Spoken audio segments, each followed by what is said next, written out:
പ്രാർത്ഥിക്കാം. സ്നേഹവാന ദൈവമേ, പരിശുദ്ധ പിതാവേ, ഈ ചൊവ്വാഴ്ച ദിവസത്തിന്റെ ഉച്ച കഴിഞ്ഞ സമയത്തിനായിട്ട് ഞങ്ങൾ അങ്ങേക്ക് സ്തോത്രം ചെയ്യുന്നു.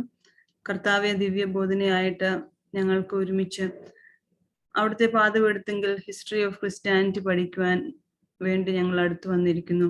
അവിടുത്തെ സാന്നിധ്യം ഞങ്ങളോടൊപ്പം ഉണ്ടായിരിക്കുമാറാണെന്ന് പ്രാർത്ഥിക്കുന്നു. കർത്താവെ, മിഷണറി പ്രവർത്തനങ്ങളെ കുറിച്ചും എങ്ങനെയാണ് ഇന്ത്യയിൽ പ്രൊട്ടസ്റ്റന്റ് മിഷൻ ആരംഭിച്ചു എന്നതിനെ കുറിച്ചൊക്കെ ഞങ്ങൾ പഠിക്കാൻ ആഗ്രഹിക്കുന്നു. അവിടുത്തെ സാന്നിധ്യം നൽകി അനുഗ്രഹിക്കണമെന്ന് പ്രാർത്ഥിക്കുന്നു. ഇന്ന് ഇതിൽ പങ്കെടുക്കുന്ന എല്ലാവരെയും അനുഗ്രഹിക്കണമേ. പങ്കെടുക്കാൻ സാധിക്കാത്തവരെ അവിടുത്തെ കരങ്ങൾ സമർപ്പിക്കുന്നു. ഇന്നത്തെ ക്ലാസ്സോടുകൂടി അവിടുത്തെ സാന്നിധ്യം നൽകി അനുഗ്രഹിക്കണമെന്ന് പ്രാർത്ഥിക്കുന്നു. നെറ്റിന്റെ പ്രോബ്ലംസ് ഒന്നും കൂടാതെ വണ്ണം അവിടെ ഞങ്ങളെ ഓരോരുത്തരെയും കാത്തു പരിപാലിക്കുമാറാണെന്ന് പ്രാർത്ഥിക്കുന്നു. ഞങ്ങളെ അവിടുത്തെ കാര്യങ്ങൾ സമർപ്പിക്കുന്നു. മാനമഹത്വം അവിടത്തേക്ക് സമർപ്പിക്കുന്നു. പ്രാർത്ഥന കേട്ട കൃപയ്ക്കായി സ്തോത്രം. സകല യേശു നാമത്തിൽ തന്നെ, ആമേൻ.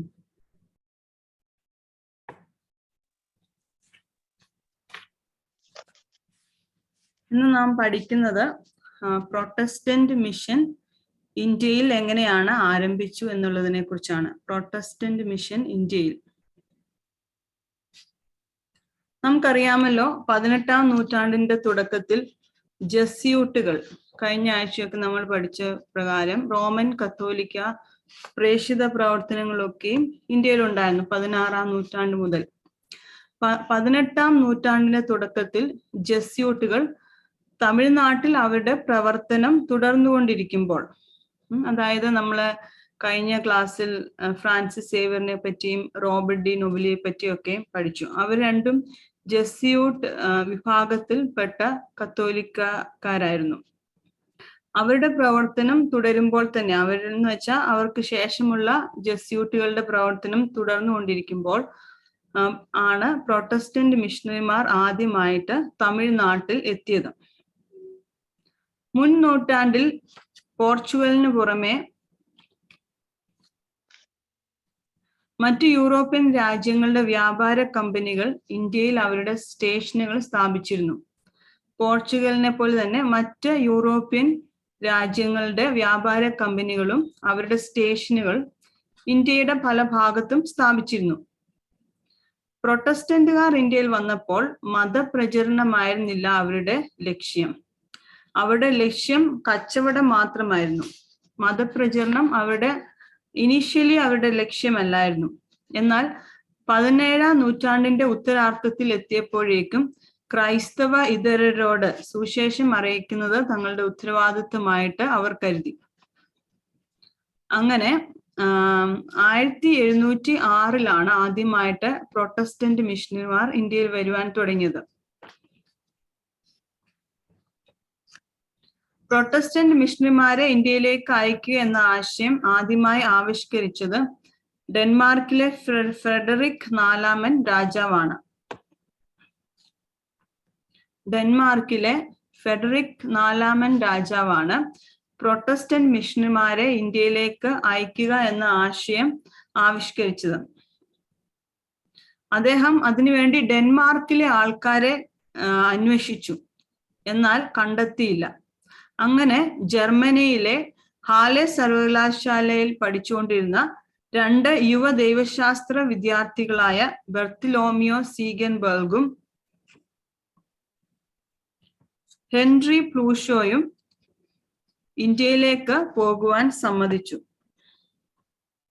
അപ്പോൾ ഇന്ത്യയിൽ വന്ന ആദ്യ 2 പ്രൊട്ടസ്റ്റന്റ് മിഷണറിമാർ ആരാന്ന് ചോദിച്ചാൽ ബർത്തലോമിയ സീഗൻബർഗ് ആൻഡ് ഹെൻറി പ്ലൂഷോ. രണ്ടുപേരും ജർമ്മൻകാരാണ്. ജർമ്മനിയിലെ ലൂതറൻ സഭാംഗങ്ങളായിരുന്നു. 17-ാം നൂറ്റാണ്ടിന്റെ അവസാന പാദത്തിൽ ജർമ്മനിയിലെ ലൂതറൻ സഭയിൽ ആരംഭിച്ച പയറ്റിസം എന്ന നവോത്ഥാന പ്രസ്ഥാനത്തിന്റെ ഉൽപ്പന്നങ്ങളായിരുന്നു ഇത്. പയറ്റിസം നമുക്കറിയാം, മാർട്ടിൻ ലൂതറിന് ശേഷം ഒരു ലൂതറൻ ചർച്ച് അവിടെ ഉണ്ടായിരുന്നു എന്നും, പിന്നെ പയറ്റിസം എന്ന് പറയുന്ന ഒരു കൂട്ടം, അതായത് അവർ കൂടുതൽ വിശുദ്ധിക്ക് പ്രാധാന്യം നൽകിയ ആൾക്കാരായിരുന്നു. വിശുദ്ധിക്ക്, ഹോളിനെസ്. നമുക്കറിയാം പെന്തക്കോസ്തുകാരൊക്കെ മുൻകാലങ്ങളിൽ വിശുദ്ധിക്ക് വളരെയധികം പ്രാധാന്യം നൽകിയിരുന്നു. അങ്ങനെയുള്ള ഒരു കൂട്ടമായിരുന്നു ഈ പയറ്റിസ്റ്റ് ആൾക്കാര്. അവരിൽ നിന്നുള്ളവരായിരുന്നു ഈ രണ്ടുപേര്. ആരൊക്കെയായിരുന്നു അവർ? ആദ്യത്തെ ഇന്ത്യൻ മിഷണറിമാർ പറയാം. പിന്നെ Henry Plutschau. Bartholomew Ziegenbalg, Henry Plutschau. അതിന്റെ ഇംഗ്ലീഷ് അത് മലയാളത്തിലേക്ക് നമ്മൾ വായിക്കുമ്പോൾ ഇച്ചിരി വ്യത്യാസമുണ്ട്. സ്പെല്ലിംഗ് നോക്കാം. പ്ലൂഷോ എന്നാണ് വായിക്കുന്നത്. അവര് ജർമ്മനിയിലെ ലൂതറൻ മിഷണറിമാർ, ലൂതറൻ സഭാംഗങ്ങളായിരുന്നു. അവരെ അയച്ചതാരായിരുന്നു? ഫെഡറിക് നാലാമൻ. അദ്ദേഹം ഡച്ചുകാരനായിരുന്നു. ഡച്ചിലെ രാജാവായിരുന്നു. ഡെൻമാർക്കിലെ രാജാവായിരുന്നു. എന്തുകൊണ്ടാണ് ഡെൻമാർക്കിലെ രാജാവ് ജർമ്മനിയിലെ രണ്ടുപേരെ ഇന്ത്യയിലേക്ക് അയച്ചത് മിഷണറിമാരായിട്ട്? അവിടുത്തെ ആളുകള് കണ്ടുപിടിച്ചിട്ട് അദ്ദേഹത്തിന്റെ ചാപ്ലിനോട് പറഞ്ഞു, ഡെൻമാർക്കിലെ ആരെങ്കിലും ഇന്ത്യയിലേക്ക് പോകുവാനുണ്ടെങ്കിൽ അയക്കാൻ പറഞ്ഞു. പക്ഷെ അത് ചാപ്ലിൻ ശ്രമിച്ചിട്ട് ആരെയും കണ്ടെത്തിയില്ല. അങ്ങനെ ജർമ്മനിയിലെ ഹാലെ യൂണിവേഴ്സിറ്റിയിൽ പഠിച്ചിരുന്ന, അവരുടെ പഠിത്തം കഴിഞ്ഞ് ഈ രണ്ടുപേരായിരുന്നു ഇന്ത്യയിലേക്ക് വരുവാൻ താല്പര്യം പ്രകടിപ്പിച്ചത്. സ്പൈറ്റിസം എന്ന് പറഞ്ഞാൽ എന്താണ്? വിശുദ്ധിക്ക് പ്രാധാന്യം നൽകുന്ന ഒരു ഭക്തി ഊന്നി പറയുന്ന പ്രസ്ഥാനമായിരുന്നു. ഈ രണ്ട് യുവാക്കളെ ഡെൻമാർക്കിലേക്ക് കൊണ്ടുവന്ന ഡെൻമാർക്കിലെ രാജാവിന്റെ ഫെഡറിക് രാജാവിന്റെ സ്വകാര്യ ചെലവിൽ രാജകീയ മിഷണറിമാരായിട്ട് ട്രാങ്കോബാറിലേക്ക് അയക്കപ്പെട്ടു. ട്രാങ്കോബാർ എന്ന് പറഞ്ഞാൽ തരംഗംപാടി എന്ന് പറയും. തമിഴ്നാട്ടിലെ തരംഗംപാടി, അതിന്റെ ഇംഗ്ലീഷാണ് ട്രാങ്കോബാർ. അങ്ങനെ ഡെൻമാർക്കിലെ രാജാവ് അയച്ച ജർമ്മൻ ലൂതറന്മാരായിരുന്നു ഇന്ത്യയിലെ ആദ്യത്തെ പ്രൊട്ടസ്റ്റന്റ് മിഷണറിമാർ. 1706 ജൂലൈ 9 അവർ ട്രാങ്കോബാറിൽ എത്തിയത്. അപ്പം ഇന്ത്യയില് ഒരു ഡച്ച് കോളനി ഉണ്ടായിരുന്നു.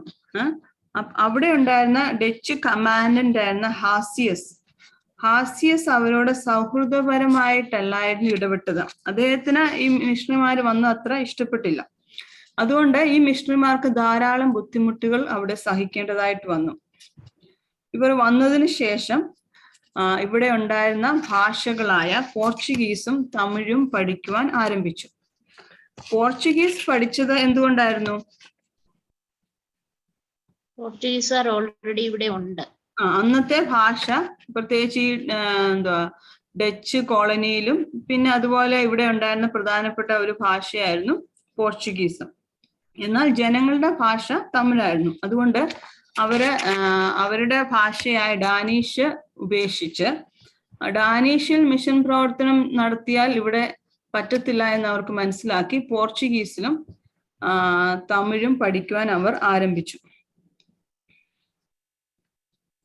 ഡാനിഷ് ഈസ്റ്റ് ഇന്ത്യ കമ്പനിയുടെ പട്ടാളത്തിൽ സേവനം അനുഷ്ഠിക്കുന്ന നിരവധി ജർമ്മൻ പട്ടാളക്കാർക്കിടയിൽ അവർ ഒരു തൊഴിൽ മേഖല കണ്ടെത്തി. അപ്പൊ ആദ്യത്തെ അവരുടെ മിഷൻ വയൽ എന്ന് പറയുന്നത് ജർമ്മൻ പട്ടാളക്കാരുടെ ഇടയിൽ വീട്ടുവേലയ്ക്ക് വരുന്ന അവരുടെ മധ്യത്തിലായിരുന്നു ഇവർ ആദ്യമായിട്ട് മിഷൻ പ്രവർത്തനം ആരംഭിച്ചത്. ക്രിസ്ത്യൻ പഠിപ്പിക്കലുകൾ ലഭിക്കുന്നതിന് എല്ലാ ദിവസവും 2 മണിക്കൂർ അവധി നൽകണമെന്ന് കമാൻഡന്റിനോട് ഉത്തരവിടുവാൻ അവർക്ക് കഴിഞ്ഞു. അവർ പറഞ്ഞു, ക്രിസ്ത്യൻ പഠിപ്പിക്കലുകൾ ഒക്കെ നൽകേണ്ടതിന് വേണ്ടി വീട്ടുജോലിക്ക് 2 മണിക്കൂർ അവധി നൽകി ഞങ്ങൾക്ക് ഇത് പഠിപ്പിക്കാൻ അനുവദിക്കണമെന്ന് പറഞ്ഞു. ഇത്തരം ഒരു ഉത്തരവ് ഭാഗികമായിട്ട് മാത്രമേ പാലിച്ചു ഉള്ളൂവെങ്കിലും മിഷണറിമാർ അവരുടെ ആദ്യത്തെ മതബോധനം പഠിപ്പിച്ചത് ഈ ആളുകൾക്കിടയിലായിരുന്നു. മതബോധനം അല്ലെങ്കിൽ കാറ്റക്കിസം പഠിച്ചത് ഇപ്രകാരമുള്ള വീട്ടുവേലക്കാരുടെ ഇടയിലായിരുന്നു.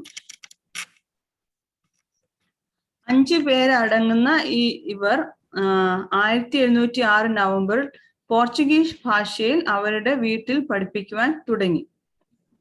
തുടർന്നുള്ള മെയ് മാസത്തിൽ ഡാനിഷ് സഭയിൽ വെച്ച് വിശ്വാസത്തിന്റെ എല്ലാ കാര്യങ്ങളും പരിശോധിച്ച് ഇവർ സ്നാനമേറ്റു.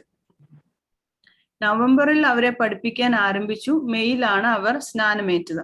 പെട്ടെന്ന് സ്നാനപ്പെടുത്തുന്ന രീതി അവർ അവലംബിച്ചില്ല. നമുക്കറിയാം, നേരത്തെ കാത്തോലിക്ക മിഷണറിമാരൊക്കെ പെട്ടെന്ന് സ്നാനപ്പെടുത്തി ക്രിസ്ത്യാനികളാക്കുകയായിരുന്നു അവരുടെ ഉദ്ദേശം. എന്നാൽ പ്രൊട്ടസ്റ്റന്റ് മിഷണറിമാരെ സംബന്ധിച്ച് അവര് കൂടുതൽ സമയം പഠിപ്പിക്കലുകൾക്ക്, മതബോധനം, അങ്ങനെയുള്ള ബൈബിൾ പഠനം, ഇതിനൊക്കെ പ്രാധാന്യം കൊടുത്തു. അതിനുശേഷം മാത്രമേ സ്നാനം നടത്തിയുള്ളൂ. അങ്ങനെ നവംബറിൽ ആരംഭിച്ചു, മെയ് മാസത്തിലാണ് അവരെ സ്നാനപ്പെടുത്തിയത്.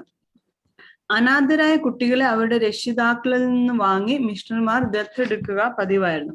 അനാഥരായിട്ടുള്ള പല കുട്ടികളും ഉണ്ടായിരുന്നു. അവരെ മിഷണറിമാർ വാങ്ങി ഞങ്ങൾ ഇവരുടെ വിദ്യാഭ്യാസവും ഇവരെ നോക്കാമെന്ന് പറഞ്ഞ് ഒരു അനാഥാലയം അവിടെ കാലക്രമേണ രൂപപ്പെട്ടു. കുട്ടികളെയൊക്കെ സ്നാനപ്പെടുത്തി ക്രിസ്ത്യാനികളായി വളർത്തി. അവരെ ജർമ്മൻ ഭാഷയും പഠിപ്പിച്ചു. ഒരു പോർച്ചുഗീസും ഒരു തമിഴ് സ്കൂളും ആരംഭിച്ചു. സീഗൻ ബാൽഗ് ഹിന്ദുക്കളുമായി തമിഴിൽ മതപരമായ ചർച്ചകളിൽ ഏർപ്പെട്ടിരുന്നു. അദ്ദേഹം അവിടെയുള്ള ഹിന്ദുക്കളുമായിട്ട് സംസാരിക്കുകയും മതപരമായിട്ടുള്ള ചർച്ചകളൊക്കെയും നടത്തുകയും ചെയ്തിരുന്നു. തമിഴ് സംസാരിക്കാൻ അറിയാവുന്ന ഹൈന്ദവ വിശ്വാസങ്ങളെ കുറിച്ച് ചർച്ച ചെയ്യാൻ താല്പര്യമുള്ള ഒരു യൂറോപ്യൻ അക്കാലത്ത് അപൂർവമായിരുന്നു. തമിഴ് ഭാഷ സംസാരിക്കുന്ന ഒരു യൂറോപ്യൻ അക്കാലത്ത് അപൂർവമായിരുന്നതിനാൽ അദ്ദേഹത്തിന് ധാരാളം പ്രേക്ഷകർ ലഭിച്ചു. അദ്ദേഹത്തെക്കുറിച്ചുള്ള വാർത്തകൾ നാട്ടിലെല്ലാം പരന്നു. പലരും കാണുവാനും സംസാരിക്കുവാനും വന്നു. 1707 ഒരു ചെറിയ മിഷൻ പള്ളി നിർമ്മിക്കുകയും ചെറിയ സഭ രൂപീകരിക്കുകയും ചെയ്തു. വന്നതിന് ശേഷം 1706 വന്നു. 1707 ആയപ്പോഴത്തേക്ക് ഒരു മിഷൻ പള്ളി സ്ഥാപിച്ചു. മതം മാറി ആദ്യ തമിഴ് വംശജർ 9 പേരായിരുന്നു. അവർ സീഗൻ ബാൽഗിൽ നിന്ന് സ്നാനമേറ്റ സഭയോട് ചേർന്നു. സീഗൻ ബാൽഗിന് ഭാഷകൾ പഠിക്കാനുള്ള കഴിവുണ്ടായിരുന്നതിനാൽ ഒരു വർഷത്തിനുള്ളിൽ തന്നെ ഫലപ്രദമായിട്ട് തമിഴ് ഉപയോഗിക്കുവാൻ അദ്ദേഹത്തിന് കഴിഞ്ഞു. തമിഴിൽ അദ്ദേഹം വന്ന 8 മാസത്തിന് ശേഷം തന്നെ ഫ്ലുവന്റ് ആയിട്ട് തമിഴ് ഭാഷ സംസാരിച്ചിരുന്നു. സീഗൻ ബാൽഗ് അദ്ദേഹത്തിന്റെ പുരോഗതി പ്ലൂഷോയേക്കാൾ വളരെ വേഗത്തിലായിരുന്നതിനാൽ അദ്ദേഹം തമിഴിലും പ്ലൂഷോ പോർച്ചുഗീസുകാരുടെ ഇടയിലും കൂടുതൽ ശ്രദ്ധ കേന്ദ്രീകരിച്ചു. വളരെ നേരത്തെ തന്നെ സീഗൻ ബാൽഗ് തമിഴിൽ എഴുതുവാനും തുടങ്ങി. ഭാഷ പഠിച്ചു, തമിഴിൽ തന്നെ എഴുതുവാനും തുടങ്ങി. ലൂഥറുടെ, അതായത് മാർട്ടിൻ ലൂഥറുടെ ക്രിസ്ത മതബോധനം, ഷോർട്ട് കാറ്റക്കിസം എന്ന് പറയും, അത് എന്ന കൃതിയുടെ വിവർത്തനം ചെയ്തുകൊണ്ടായിരുന്നു അദ്ദേഹം ആദ്യം ആരംഭിച്ചത്. ലൂഥറുടെ ലഘു ക്രിസ്തവ ബോധനം അല്ലെങ്കിൽ ഷോർട്ട് കാറ്റക്കിസം എന്ന കൃതി വിവർത്തനം ചെയ്തുകൊണ്ട് അദ്ദേഹം ഈ ട്രാൻസ്ലേഷൻ തുടങ്ങി. കുട്ടികൾക്കായുള്ള കാറ്റക്കിസം, പ്രസംഗം, ലഘുലേഖകൾ, സ്കൂൾ പുസ്തകങ്ങൾ എന്നിവയെല്ലാം വിവർത്തനം ചെയ്തു.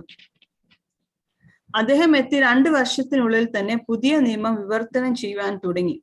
ഇതിനു മുമ്പ് ആരും ഒരു ഇന്ത്യൻ ഭാഷയിൽ വിവർത്തനം ചെയ്യുവാൻ ശ്രമിച്ചിട്ടില്ലായിരുന്നു. നമുക്കറിയാം, റോബർട്ട് ഡി നോബിലിയൊക്കെ മറ്റ് ഭാഷകൾ, തമിഴൊക്കെ ഭാഷ പഠിച്ചിരുന്നു, സംസാരിച്ചിരുന്നു. എന്നാൽ ഈ മറ്റു ഭാഷകളിൽ നിന്ന് ഇന്ത്യൻ ഭാഷയിലേക്ക് ട്രാൻസ്ലേറ്റ് ചെയ്യുവാൻ ആരും മുതിർന്നില്ല. അതിന് ശ്രമിച്ച ആദ്യത്തെ വ്യക്തി ആരായിരുന്നു?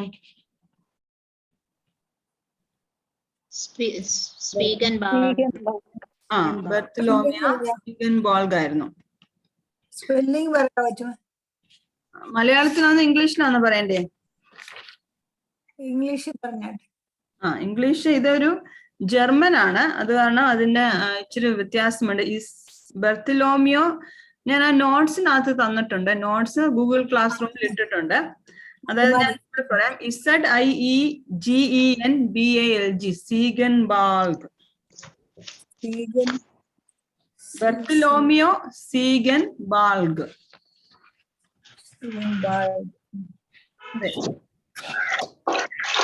അദ്ദേഹം ആദ്യം വന്ന് തമിഴ് ഭാഷ പഠിച്ചു, നന്നായിട്ട് പ്രസംഗിക്കുമായിരുന്നു. പിന്നെ അദ്ദേഹം ട്രാൻസ്ലേഷന് മുതിർന്നു. അങ്ങനെ ആദ്യമായിട്ട് ട്രാൻസ്ലേറ്റ് ചെയ്തത് ലൂഥറിന്റെ ഷോർട്ട് കാറ്റക്കിസം ആയിരുന്നു, ക്രിസ്തവ മതബോധനമായിരുന്നു. അതിനുശേഷം പല പ്രസംഗങ്ങള്, ലഘുലേഖകള്, സ്കൂൾ പുസ്തകങ്ങൾ ഇവയൊക്കെയും ട്രാൻസ്ലേറ്റ് ചെയ്തു. 2 വർഷത്തിനുള്ളിൽ തന്നെ പുതിയ നിയമം വിവർത്തനം ചെയ്യാൻ തുടങ്ങി. അദ്ദേഹം വന്നിട്ട് 2 വർഷത്തിന് ശേഷം പുതിയ നിയമം വിവർത്തനം ചെയ്യാൻ തുടങ്ങി. പുസ്തകങ്ങളുടെ പ്രസിദ്ധീകരണത്തിന് 1702 യൂറോപ്പിൽ നിന്ന് ഒരു പ്രിന്റിംഗ് പ്രസ് സമ്മാനമായിട്ട് ലഭിച്ചു. 1712 പ്രിന്റിംഗ് പ്രസ് സമ്മാനമായി ലഭിച്ചു. ഇത് പുതിയ നിയമം മറ്റു ലഘുലേഖകൾ അച്ചടിക്കുന്നത് എളുപ്പമാക്കി.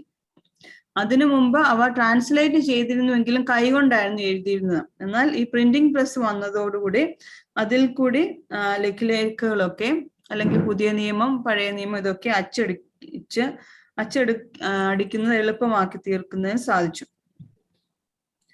പിന്നീട് പുസ്തകങ്ങൾ അച്ചടിക്കുന്നതിനും പ്രസിദ്ധീകരിക്കുന്നതിനും അവരെ Anglican society for promoting Christian knowledge, SPCK എന്ന് പറയാം, society for propagating Christian knowledge, അത് ആംഗ്ലിക്കൻ സൊസൈറ്റി ആയിരുന്നു.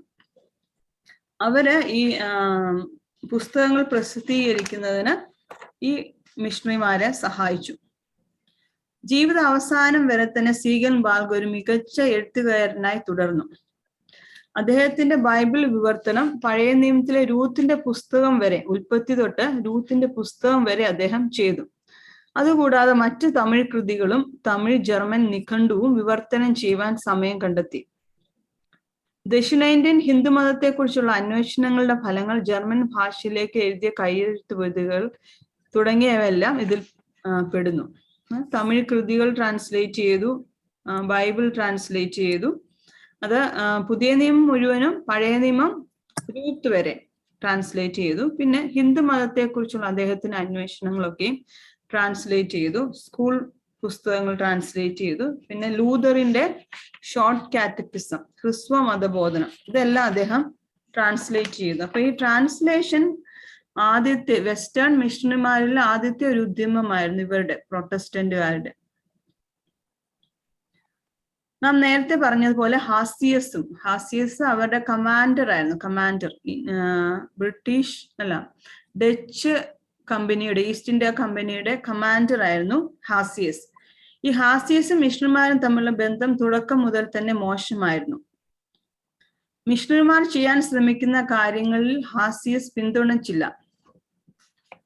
അപ്പോൾ അദ്ദേഹം ഒരു സ്വേച്ഛാധിപതിയായിട്ട് വർത്തിച്ചു. ഞാനാണ് ഇവിടുത്തെ സുപ്പീരിയർ അതോറിറ്റി, എന്റെ അനുവാദം കൂടാതെ അല്ലെങ്കിൽ എനിക്ക് ഇഷ്ടമില്ലാത്ത ഒരു കാര്യങ്ങൾ നിങ്ങൾ ചെയ്യാൻ പാടില്ല എന്നുള്ള രീതിയിൽ കമാൻഡ് ഒക്കെ കൊടുത്തിരുന്നു.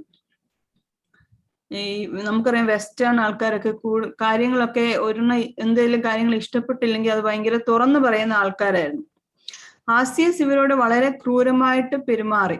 അതിനൊരു ഉദാഹരണമായിരുന്നു 1708 നവംബറിൽ ഒരു വിധവയ്ക്ക് നീതി ലഭിക്കാനുള്ള ശ്രമങ്ങൾക്കിടയിൽ സീഗൻ ബാൽഗ് എഴുതിയ കത്തിൽ പ്രകോപിതനായി സീഗൻ ബാൽഗിനെ ഹാസിയസ് അറസ്റ്റ് ചെയ്യുകയും 4 മാസത്തോളം കോട്ടയിൽ ഏകാന്ത തടവിൽ പാർപ്പിക്കുകയും ചെയ്തു. 4 മാസത്തോളം സീഗൻ ബാൽഗിനെ പിടിച്ച് ജയിലിൽ ഇട്ടു. റൂഷോയും സഹായികളായ ചില അംഗങ്ങൾ മറ്റു രീതിയിൽ ഉപദ്രവിക്കപ്പെട്ടു. ഒടുവിൽ പൊതുജനാഭിപ്രായം ഈ കമാൻഡന്റിന് ഹാസിയസിന് എതിരായി തിരിഞ്ഞു. സീഗൻ ബാൽഗും പ്ലൂഷോ ഇവിടെ വന്നതിന് ശേഷം അവരുടെ ആദ്യത്തെ മിഷനെ പറ്റിയും ഭാവിയിലേക്കുള്ള അവരുടെ പദ്ധതികളെ പറ്റിയൊക്കെയും എഴുതിയ കത്തുകൾ ജർമ്മനിയിൽ പ്രസിദ്ധീകരിക്കുകയും അത് അവിടെ വളരെയധികം പേരിൽ താല്പര്യം ഉണർത്തുകയും ചെയ്തു. അങ്ങനെ 1709 ട്രാങ്കോബാറിലെ 3 മിഷണറിമാർ കൂടി എത്തി. 3 മിഷണറിമാരെ കൂടി ട്രാങ്കോബാറിലേക്ക് എത്തി. ഗ്രുണ്ട്ലർ, ജോർദാൻ, ബോവിങ് എന്നവർ മിഷൻ പ്രവർത്തനത്തിനായിട്ട് വലിയൊരു തുക സമാഹരിച്ചുകൊണ്ടായിരുന്നു ഇവിടെ എത്തിയത്. ഒരു തുകയും അതിന് വേണ്ട മറ്റ് സാമഗ്രികളൊക്കെ ഇവർ കൊണ്ടുവന്നു. ഈ പണത്തിൽ നിന്ന് മിഷണറിമാർക്കും അതുപോലെ സ്കൂളുകൾക്കും പര്യാപ്തമായ വീടും കോമ്പൗണ്ടും ഒക്കെ ഇവർ വാങ്ങി. അങ്ങനെ ജോലി കൂടുതൽ ദൃഢവും സംഘടിതവുമായിട്ട് രൂപപ്പെടുവാൻ തുടങ്ങി. പൊരായിയാർ എന്ന ഗ്രാമത്തിൽ ഒരു പൂന്തോട്ടം വാങ്ങി. അത് പിന്നീട് മിഷന്റെ ഒരു ഔട്ട് സ്റ്റേഷൻ ആയിട്ട് മാറി. യൂറോപ്പിലെ മിഷൻ താല്പര്യം ഇംഗ്ലണ്ടിലേക്കും വ്യാപിച്ചു. അവിടെ SPCK മിഷണറിമാരെ അയച്ചില്ല എങ്കിലും ധനസമാഹരണത്തിലൂടെ പുതിയ നിയമങ്ങൾ പോലെയുള്ള പുസ്തകങ്ങൾ അച്ചടിക്കുന്നതിലും അവർ വളരെ വിലപ്പെട്ട സഹായം നൽകി. ഇംഗ്ലീഷ് മിഷനിലും ഒരു താല്പര്യമൊക്കെ ജനിച്ചു. പക്ഷെ അവർക്ക് മിഷണറിമാരെ അയക്കാൻ കഴിഞ്ഞില്ല. എന്നാൽ സാമ്പത്തികമായിട്ടുള്ള എല്ലാ സഹായവും പിന്നീട് ട്രാൻസ്ലേഷൻ സംബന്ധിച്ചുള്ള സഹായങ്ങളൊക്കെ യൂറോപ്പിലെ ഇംഗ്ലീഷ് മിഷണറിമാര് നൽകി. 1712 ട്രാങ്കോബാറിൽ സ്ഥാപിച്ച അച്ചടിശാല ഈ സമൂഹത്തിന്റെ SPCKയുടെ സമ്മാനമായിരുന്നു. അതേ വർഷം തന്നെ ഡാനിഷ് രാജാവ് തപാൽ വരുമാനത്തിൽ നിന്ന് $2000 വാർഷിക ഗ്രാന്റായി നീക്കി വെച്ചുകൊണ്ട് തന്റെ മിഷന്റെ സാമ്പത്തികത്വത്തിനായി സ്ഥിരമായ ഒരു ക്രമീകരണം ചെയ്തു. അദ്ദേഹം പറഞ്ഞു, വർഷത്തിൽ $2000 മിഷന് വേണ്ടി ഞാൻ മാറ്റി വെച്ചേക്കുന്നു. അങ്ങനെ സാമ്പത്തികമായിട്ടുള്ള ഒരു നല്ല പിന്തുണ ഡാനിഷ് രാജാവ് നൽകി. 1714 അദ്ദേഹം കോപ്പൻഹേഗനിൽ ഒരു മിഷൻ ബോർഡ് സ്ഥാപിച്ചു. കോപ്പൻഹേഗനിൽ സ്ഥാപിച്ചു. അങ്ങനെ പടിഞ്ഞാറൻ രാജ്യങ്ങളിൽ ഒരു സംഘടന രൂപപ്പെട്ടു. മിക്ക മിഷണറിമാരും അവിടെ നിന്ന് വന്നിട്ടുള്ള മിക്ക മിഷണറിമാരും ഹാലെ സർവകലാശാലയിൽ നിന്നും പഠിച്ചവരായിരുന്നു. അതുകൊണ്ടാണ് ഈ മിഷന് ഡാനിഷ് ഹാലെ മിഷൻ എന്ന് പേരിട്ടത്. ഡാനിഷ് എന്ന് പറഞ്ഞാൽ സ്പോൺസർഷിപ്പ് ഡച്ച് രാജാവായിരുന്നു നൽകിയത്. എങ്കിലും മിഷണറിമാരെല്ലാം വന്നത് ജർമ്മനിയിലെ ഹാലെ യൂണിവേഴ്സിറ്റിയിൽ നിന്നായിരുന്നു. അതുകൊണ്ടാണ് ഈ മിഷന് ഡാനിഷ് ഹാലെ മിഷൻ എന്ന് അവര് പറയും. പക്ഷെ ഇന്ത്യയിൽ നമ്മൾ പറയുന്ന ട്രാങ്കോബാർ മിഷൻ, ട്രാങ്കോബാർ എന്ന് പറഞ്ഞാൽ തരംഗംപാടി എന്നാണ് അതിന്റെ ഇന്ത്യൻ ഭാഷ. ട്രാങ്കോബാർ മിഷൻ എന്ന് ഇന്ത്യക്കാർ പറയും. എന്നാൽ വെസ്റ്റേണേഴ്സ് പറയുന്ന ഡാനിഷ് മിഷൻ എന്നുള്ളതാണ്. 1713 ഗ്രൂണ്ടലർ എഴുതിയ ഒരു കത്തിൽ, ഗ്രൂണ്ടലർ പിന്നീട് മിഷണറി ആയിട്ട് വന്ന ആളാണ്, എഴുതിയ ഒരു കത്തിൽ, ഇവർ ഒരു സ്ത്രീ ആയിരുന്നു എന്നാണ് പറയപ്പെടുന്നത്. ഗ്രൂണ്ടലർ എഴുതിയ ഒരു കത്തിൽ തരംഗംപാടിയിൽ അവരുടെ ജോലിയുടെ നയവും ദിനചര്യവും എങ്ങനെയായിരുന്നു എന്ന് സൂചിപ്പിച്ചിരുന്നു. അവർ പ്രാർത്ഥനയ്ക്കും ജനങ്ങളുടെ ഭാഷയിൽ സുവിശേഷം പ്രസംഗിച്ചതിന് ശേഷം, അതായത് ആദ്യമേ പ്രാർത്ഥന, പിന്നെ തമിഴ് ഭാഷയിൽ സുവിശേഷം പ്രസംഗിക്കുക, അതിനുശേഷം അവർ ചില കാര്യങ്ങളൊക്കെ ചെയ്യാൻ ഒരുമ്പിട്ടതായിട്ടും അതിന് ആഗ്രഹിക്കുന്നതായിട്ടും ഒക്കെ ഇവര് എഴുതി കൊടുത്തു. ചാരിറ്റി സ്കൂളുകൾ സ്ഥാപിക്കുക, വളർന്നു വരുന്ന തലമുറയ്ക്ക് ക്രിസ്ത്യൻ പരിശീലനം നൽകുക, പള്ളികൾക്കും സ്കൂളുകൾക്കും ആളുകളെ തയ്യാറാക്കുക, ക്രിസ്ത്യൻ സാഹിത്യങ്ങളുടെ അച്ചടി വിതരണം നൽകുക, ഇതൊക്കെ അവർ ചെയ്യുന്നുണ്ട്. കുറേയും കൂടെ ചെയ്യുവാൻ ആഗ്രഹിക്കുന്നു എന്നുള്ള രീതിയിൽ ഇവര് ലെറ്റർ എഴുതി അങ്ങ് അയച്ചിരുന്നു. ക്രിസ്ത്യൻ സാഹിത്യങ്ങളുടെ അച്ചടിയും വിതരണം നൽകുക തുടങ്ങിയെല്ലാം അതിൽ ഉൾപ്പെട്ടിരുന്നു. പിന്നീട് വീടാന്തരം സഞ്ചരിക്കുന്ന ഇന്ത്യൻ മതബോധകർ ഉണ്ടായിരുന്നു. അവർ ക്രിസ്ത്യാനികളായവരെ പഠിപ്പിച്ചിരുന്നു. വീട് തോറും സഞ്ചരിച്ച് ക്രിസ്ത്യാനികളുടെ വീടുകൾ സഞ്ചരിച്ച് അവരെ കൂടുതൽ മതബോധനമൊക്കെ നൽകുന്ന ഒരു സംവിധാനം ഇവിടെ ഇടയിൽ ഉണ്ടായിരുന്നു. അവിടെ മിഷണറിമാരെ കൂടാതെ ലോക്കൽസ് ഇവിടെ ഉണ്ടായിരുന്ന ആളുകളും ഇതിനകത്ത് കൂടുതൽ താല്പര്യം പ്രകടിപ്പിച്ചിരുന്നു. മിഷണറിമാരുടെയും ഇന്ത്യൻ തൊഴിലാളികളുടെയും പ്രതിവാര കോൺഫറൻസുകൾ നടത്തിയിരുന്നു. പിന്നെ ഇതോടൊപ്പം ചെയ്ത ജോലികളുടെ എല്ലാം റിപ്പോർട്ടുകൾ അവർ അതാത് സമയത്ത് യൂറോപ്പിലേക്ക് അയച്ചുകൊണ്ടിരുന്നു. അതിനകത്ത് അവർ പറഞ്ഞിരിക്കുന്ന ഇതിന്റെ എല്ലാം ലക്ഷ്യം കേവലം സംഖ്യകളുടെ വളർച്ചയോ ക്രിസ്ത്യൻ മതത്തിന്റെ ബാഹ്യ സ്വീകാര്യതയോ അല്ല, മറിച്ച് ഹൃദയത്തിന്റെ യഥാർത്ഥ മാറ്റവും ക്രിസ്ത്യൻ സത്യത്തിന്റെ യഥാർത്ഥ അറിവും ദൈവിക ജീവിതമായിരുന്നു എന്ന് അവർ എഴുതി അറിയിച്ചു. 1711 റൂഷോ തിരിച്ചുപോയി. പിന്നീട് സീഗൻബാർഗും മറ്റ് വന്ന 3 മിഷണറിമാരും മാത്രമേ ഉണ്ടായിരുന്നുള്ളൂ. കമാൻഡന്റ് ഹാസിയസ് ഉണ്ടാക്കിയ തർക്കങ്ങൾ കുറച്ചു കാലം കൂടി തുടർന്നു. ഒടുവിൽ ഹാസിയസിനെ മാറ്റി മറ്റൊരു കമാൻഡന്റിനെ നിയമിച്ചതോടുകൂടി സ്ഥിതിഗതികൾ സുഗമമായി. അവർ ഒരു പള്ളി പണിതു. അതിന് പുതിയ യെരുശലേം പള്ളി, ന്യൂ ജെറുസലേം ചർച്ച് എന്ന പേരിൽ വിളിക്കപ്പെട്ടു. അപ്പൊ അവരുടെ പള്ളിയുടെ പേരെന്തുവായിരുന്നു? New Jerusalem Church. ചിലപ്പം വൺ വേർഡ് ചോദിക്കാൻ സാധ്യതയുണ്ട്. അപ്പോൾ അങ്ങനെ ഹാസിയസ് മടങ്ങിപ്പോയതോടുകൂടി തങ്ങളുടെ മിഷൻ പ്രവർത്തനങ്ങളെല്ലാം സുഗമമായി എന്നവർ ചിന്തിച്ചു. എന്നാൽ അധികം വൈകാതെ തന്നെ പുതിയ ബുദ്ധിമുട്ടുകൾ ഉടലെടുത്തു. അതായത് മിഷനുള്ള ഫണ്ട് ക്രമീകരിക്കുന്ന കോപ്പൻഹേഗനിലെ മിഷൻ ബോർഡിന്റെ സെക്രട്ടറി, അദ്ദേഹത്തിന്റെ പേര് വെൻഡറ്റ് എന്നതായിരുന്നു. ഇദ്ദേഹം ഒരു വിവാദത്തിന് തുടക്കമിട്ടു. ജോലിയുടെ വർദ്ധിച്ചു വരുന്ന ചെലവുകളിൽ പരിഭ്രാന്തനായ അദ്ദേഹം മിഷൻ നയത്തെക്കുറിച്ച് സ്വന്തം ആശയങ്ങൾ രൂപീകരിച്ചു. അത് സീഗൻബാർഗിന് സഹകാരികൾക്ക് മേൽ അടിച്ചേൽപ്പിക്കാൻ തുടങ്ങി. അതെന്താണെന്ന് ചോദിച്ചാൽ മിഷനുള്ള സാമ്പത്തിക സഹായത്തിന് അദ്ദേഹം എതിരായിരുന്നു. മിഷണറിമാരുടെ ഉത്തരവാദിത്വം ആത്മീയ പ്രവർത്തനം മാത്രമാണെന്നും ഭൗതിക സഹായ വിതരണം ആവശ്യമില്ലെന്നും അദ്ദേഹം നിലപാടെടുത്തു. അദ്ദേഹം പറഞ്ഞു, ഈ മിഷൻ ബോർഡ് സെക്രട്ടറി പറഞ്ഞു, നിങ്ങൾ സുവിശേഷം അറിയിക്കുക മാത്രം ചെയ്താൽ മതി, അല്ലാതെ ഭൗതികമായിട്ടുള്ള സഹായങ്ങളൊന്നും കൊടുക്കണ്ട. അതായത് ഭൗതികമായ സഹായം എന്ന് പറഞ്ഞാൽ സ്കൂളുകളൊക്കെ അതിന്റെ വികസിപ്പിക്കുക, അല്ലെങ്കിൽ അവർക്ക് താമസിക്കാൻ വേണ്ടി വീടുണ്ടാക്കുക, അല്ലെങ്കിൽ ഇങ്ങനെയുള്ള പാവപ്പെട്ടവർക്ക് എന്തെങ്കിലും സഹായങ്ങൾ നൽകുക. ഇതൊന്നും വേണ്ട, നിങ്ങൾ പ്രസംഗം സുശേഷം അറിയിച്ചാൽ മാത്രം മതി എന്നുള്ള ഒരു നിലപാട് ഈ മിഷൻ ബോർഡിലെ സെക്രട്ടറി എടുത്തു. അപ്പൊ സീഗൻ ബാൽഗൊക്കെ പറഞ്ഞു, അത് ഞങ്ങൾക്ക് വളരെ പ്രയാസമാണ്, കാരണം ഇവിടെ വരുന്നവരൊക്കെ വളരെ പാവപ്പെട്ടവരാണ്, അവർക്ക് ധരിക്കാൻ വസ്ത്രമില്ല, ഭക്ഷണമില്ല, അപ്പം സാമ്പത്തികമായിട്ടുള്ള അവരുടെ ആവശ്യങ്ങളും ഞങ്ങൾക്ക് നിറവേറ്റേണ്ടതായിട്ടുണ്ട്.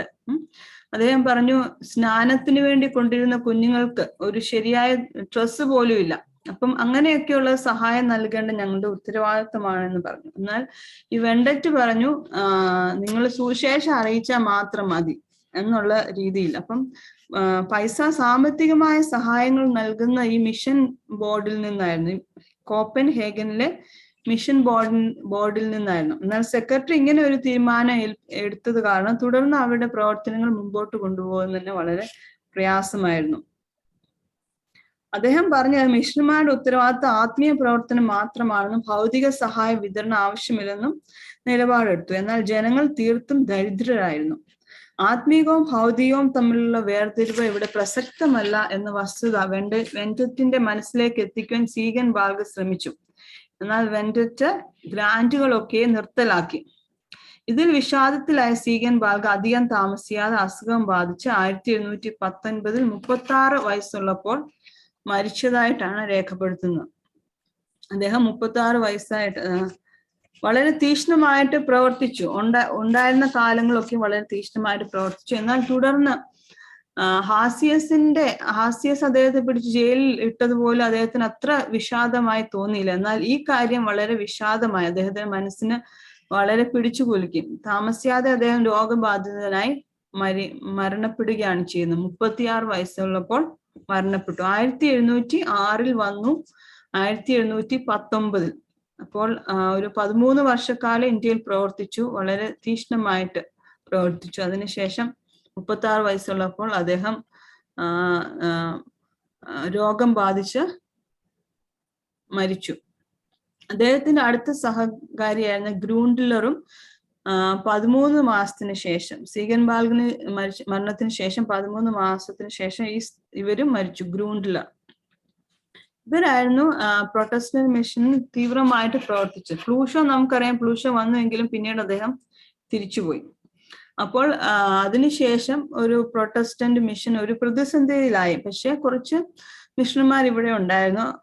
അതിനുശേഷം വന്ന പ്രധാനപ്പെട്ട ഒരാളെന്ന് പറയുന്ന ഷൂൾസ് ആയിരുന്നു. Schultz, SCHULTZ, Schulze.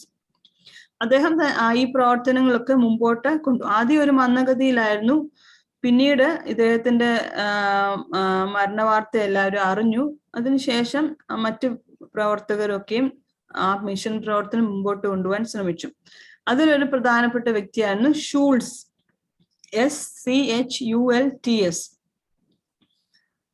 ഷൂൾസ് ചെയ്ത പ്രധാനപ്പെട്ട കാര്യം, അദ്ദേഹം ഇവിടെ ഉണ്ടായിരുന്ന ശൂദ്രന്മാരിൽ നിന്നും ആദി ദ്രാവിഡരിൽ നിന്നും മതം മാറിയവർ പള്ളിയിലും വിദ്യാലയങ്ങളിലും ജാതി വേർതിരിവ് അനുസരിച്ചായിരുന്നു ഇരുന്നിരുന്നത്. ജാതിയുടെ അനുസരിച്ചായിരുന്നു അവര് പള്ളികളിലും സ്കൂളുകളിലൊക്കെ ഇരുന്നിരുന്നത്. അപ്പം ഈ ജാതി വേർതിരിവ് അദ്ദേഹം നിർത്തലാക്കി.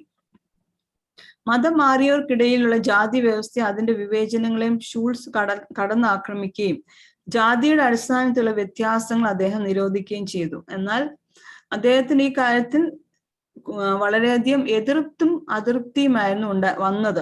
അദ്ദേഹത്തിന് നേരിടേണ്ടി വന്നത് വളരെയധികം എതിർപ്പായിരുന്നു. കാരണം 1000 വർഷങ്ങൾക്കപ്പുറമായിട്ട് നിലനിൽക്കുന്ന ജാതി വ്യവസ്ഥ പെട്ടെന്ന് ഒരു സുപ്രഭാതത്തിൽ അത് സ്റ്റോപ്പ് ചെയ്യുമ്പോൾ അത് എല്ലാവർക്കും അംഗീകരിക്കാൻ ബുദ്ധിമുട്ടാണ്. അത് മാത്രമല്ല, ആ ഒരു വേർതിരിവ് നിർത്തലാക്കുന്നതിന് അദ്ദേഹം പരിശ്രമിച്ചുവെങ്കിലും അത് നടന്നില്ല. അതുകൊണ്ട് ഒരു അസമാധാനം ക്രിസ്ത്യാനികളുടെ ഇടയിൽ തന്നെ ഉണ്ടായി. എന്നാൽ അദ്ദേഹം ഈ ഷൂൾസ് അവിടെ നിന്ന് പോയതിനു ശേഷം മറ്റു മിഷണറിമാർ ഇത് ഇങ്ങനെ ഈ പ്രശ്നത്തിൽ കൂടി പോകാൻ പറ്റത്തില്ല എന്നുള്ള ഒരു തീരുമാനം വന്നപ്പോഴത്തേക്ക് അവര് പിന്നീട് ഈ ജാതി വ്യവസ്ഥയിൽ തന്നെ ഇരുത്തുന്നതിന് ശ്രമിച്ചു. കാരണം അല്ലാതെ ഒരു രക്ഷയില്ല എന്ന് അവർക്ക് മനസ്സിലായി. തുടർന്നുള്ള വർഷങ്ങളിൽ ട്രാങ്കോബാർ മിഷന്റെ സ്വാധീനം തൊട്ടടുത്ത നാട്ടുരാജ്യമായ, ഇവിടെ രാജ്യങ്ങൾ എന്നാ പറയുന്നത്. അപ്പം നമ്മൾ ഓർക്കും ട്രാങ്കോബാറിന് അടുത്ത സ്ഥലമാണല്ലോ തഞ്ചാവൂര്. എന്നാൽ ഇവര് അന്ന് നാട്ടുരാജ്യങ്ങളാണ് ഉണ്ടായിരുന്നത് കൊണ്ട് ഇംഗ്ലീഷിനാണേലും കൺട്രി എന്ന് രാജ്യം എന്ന് വരുന്നത്. ഇപ്പൊ അത് സൂചിപ്പിക്കുന്നത് നാട്ടുരാജ്യം എന്നുള്ള രീതിയിലാണ്.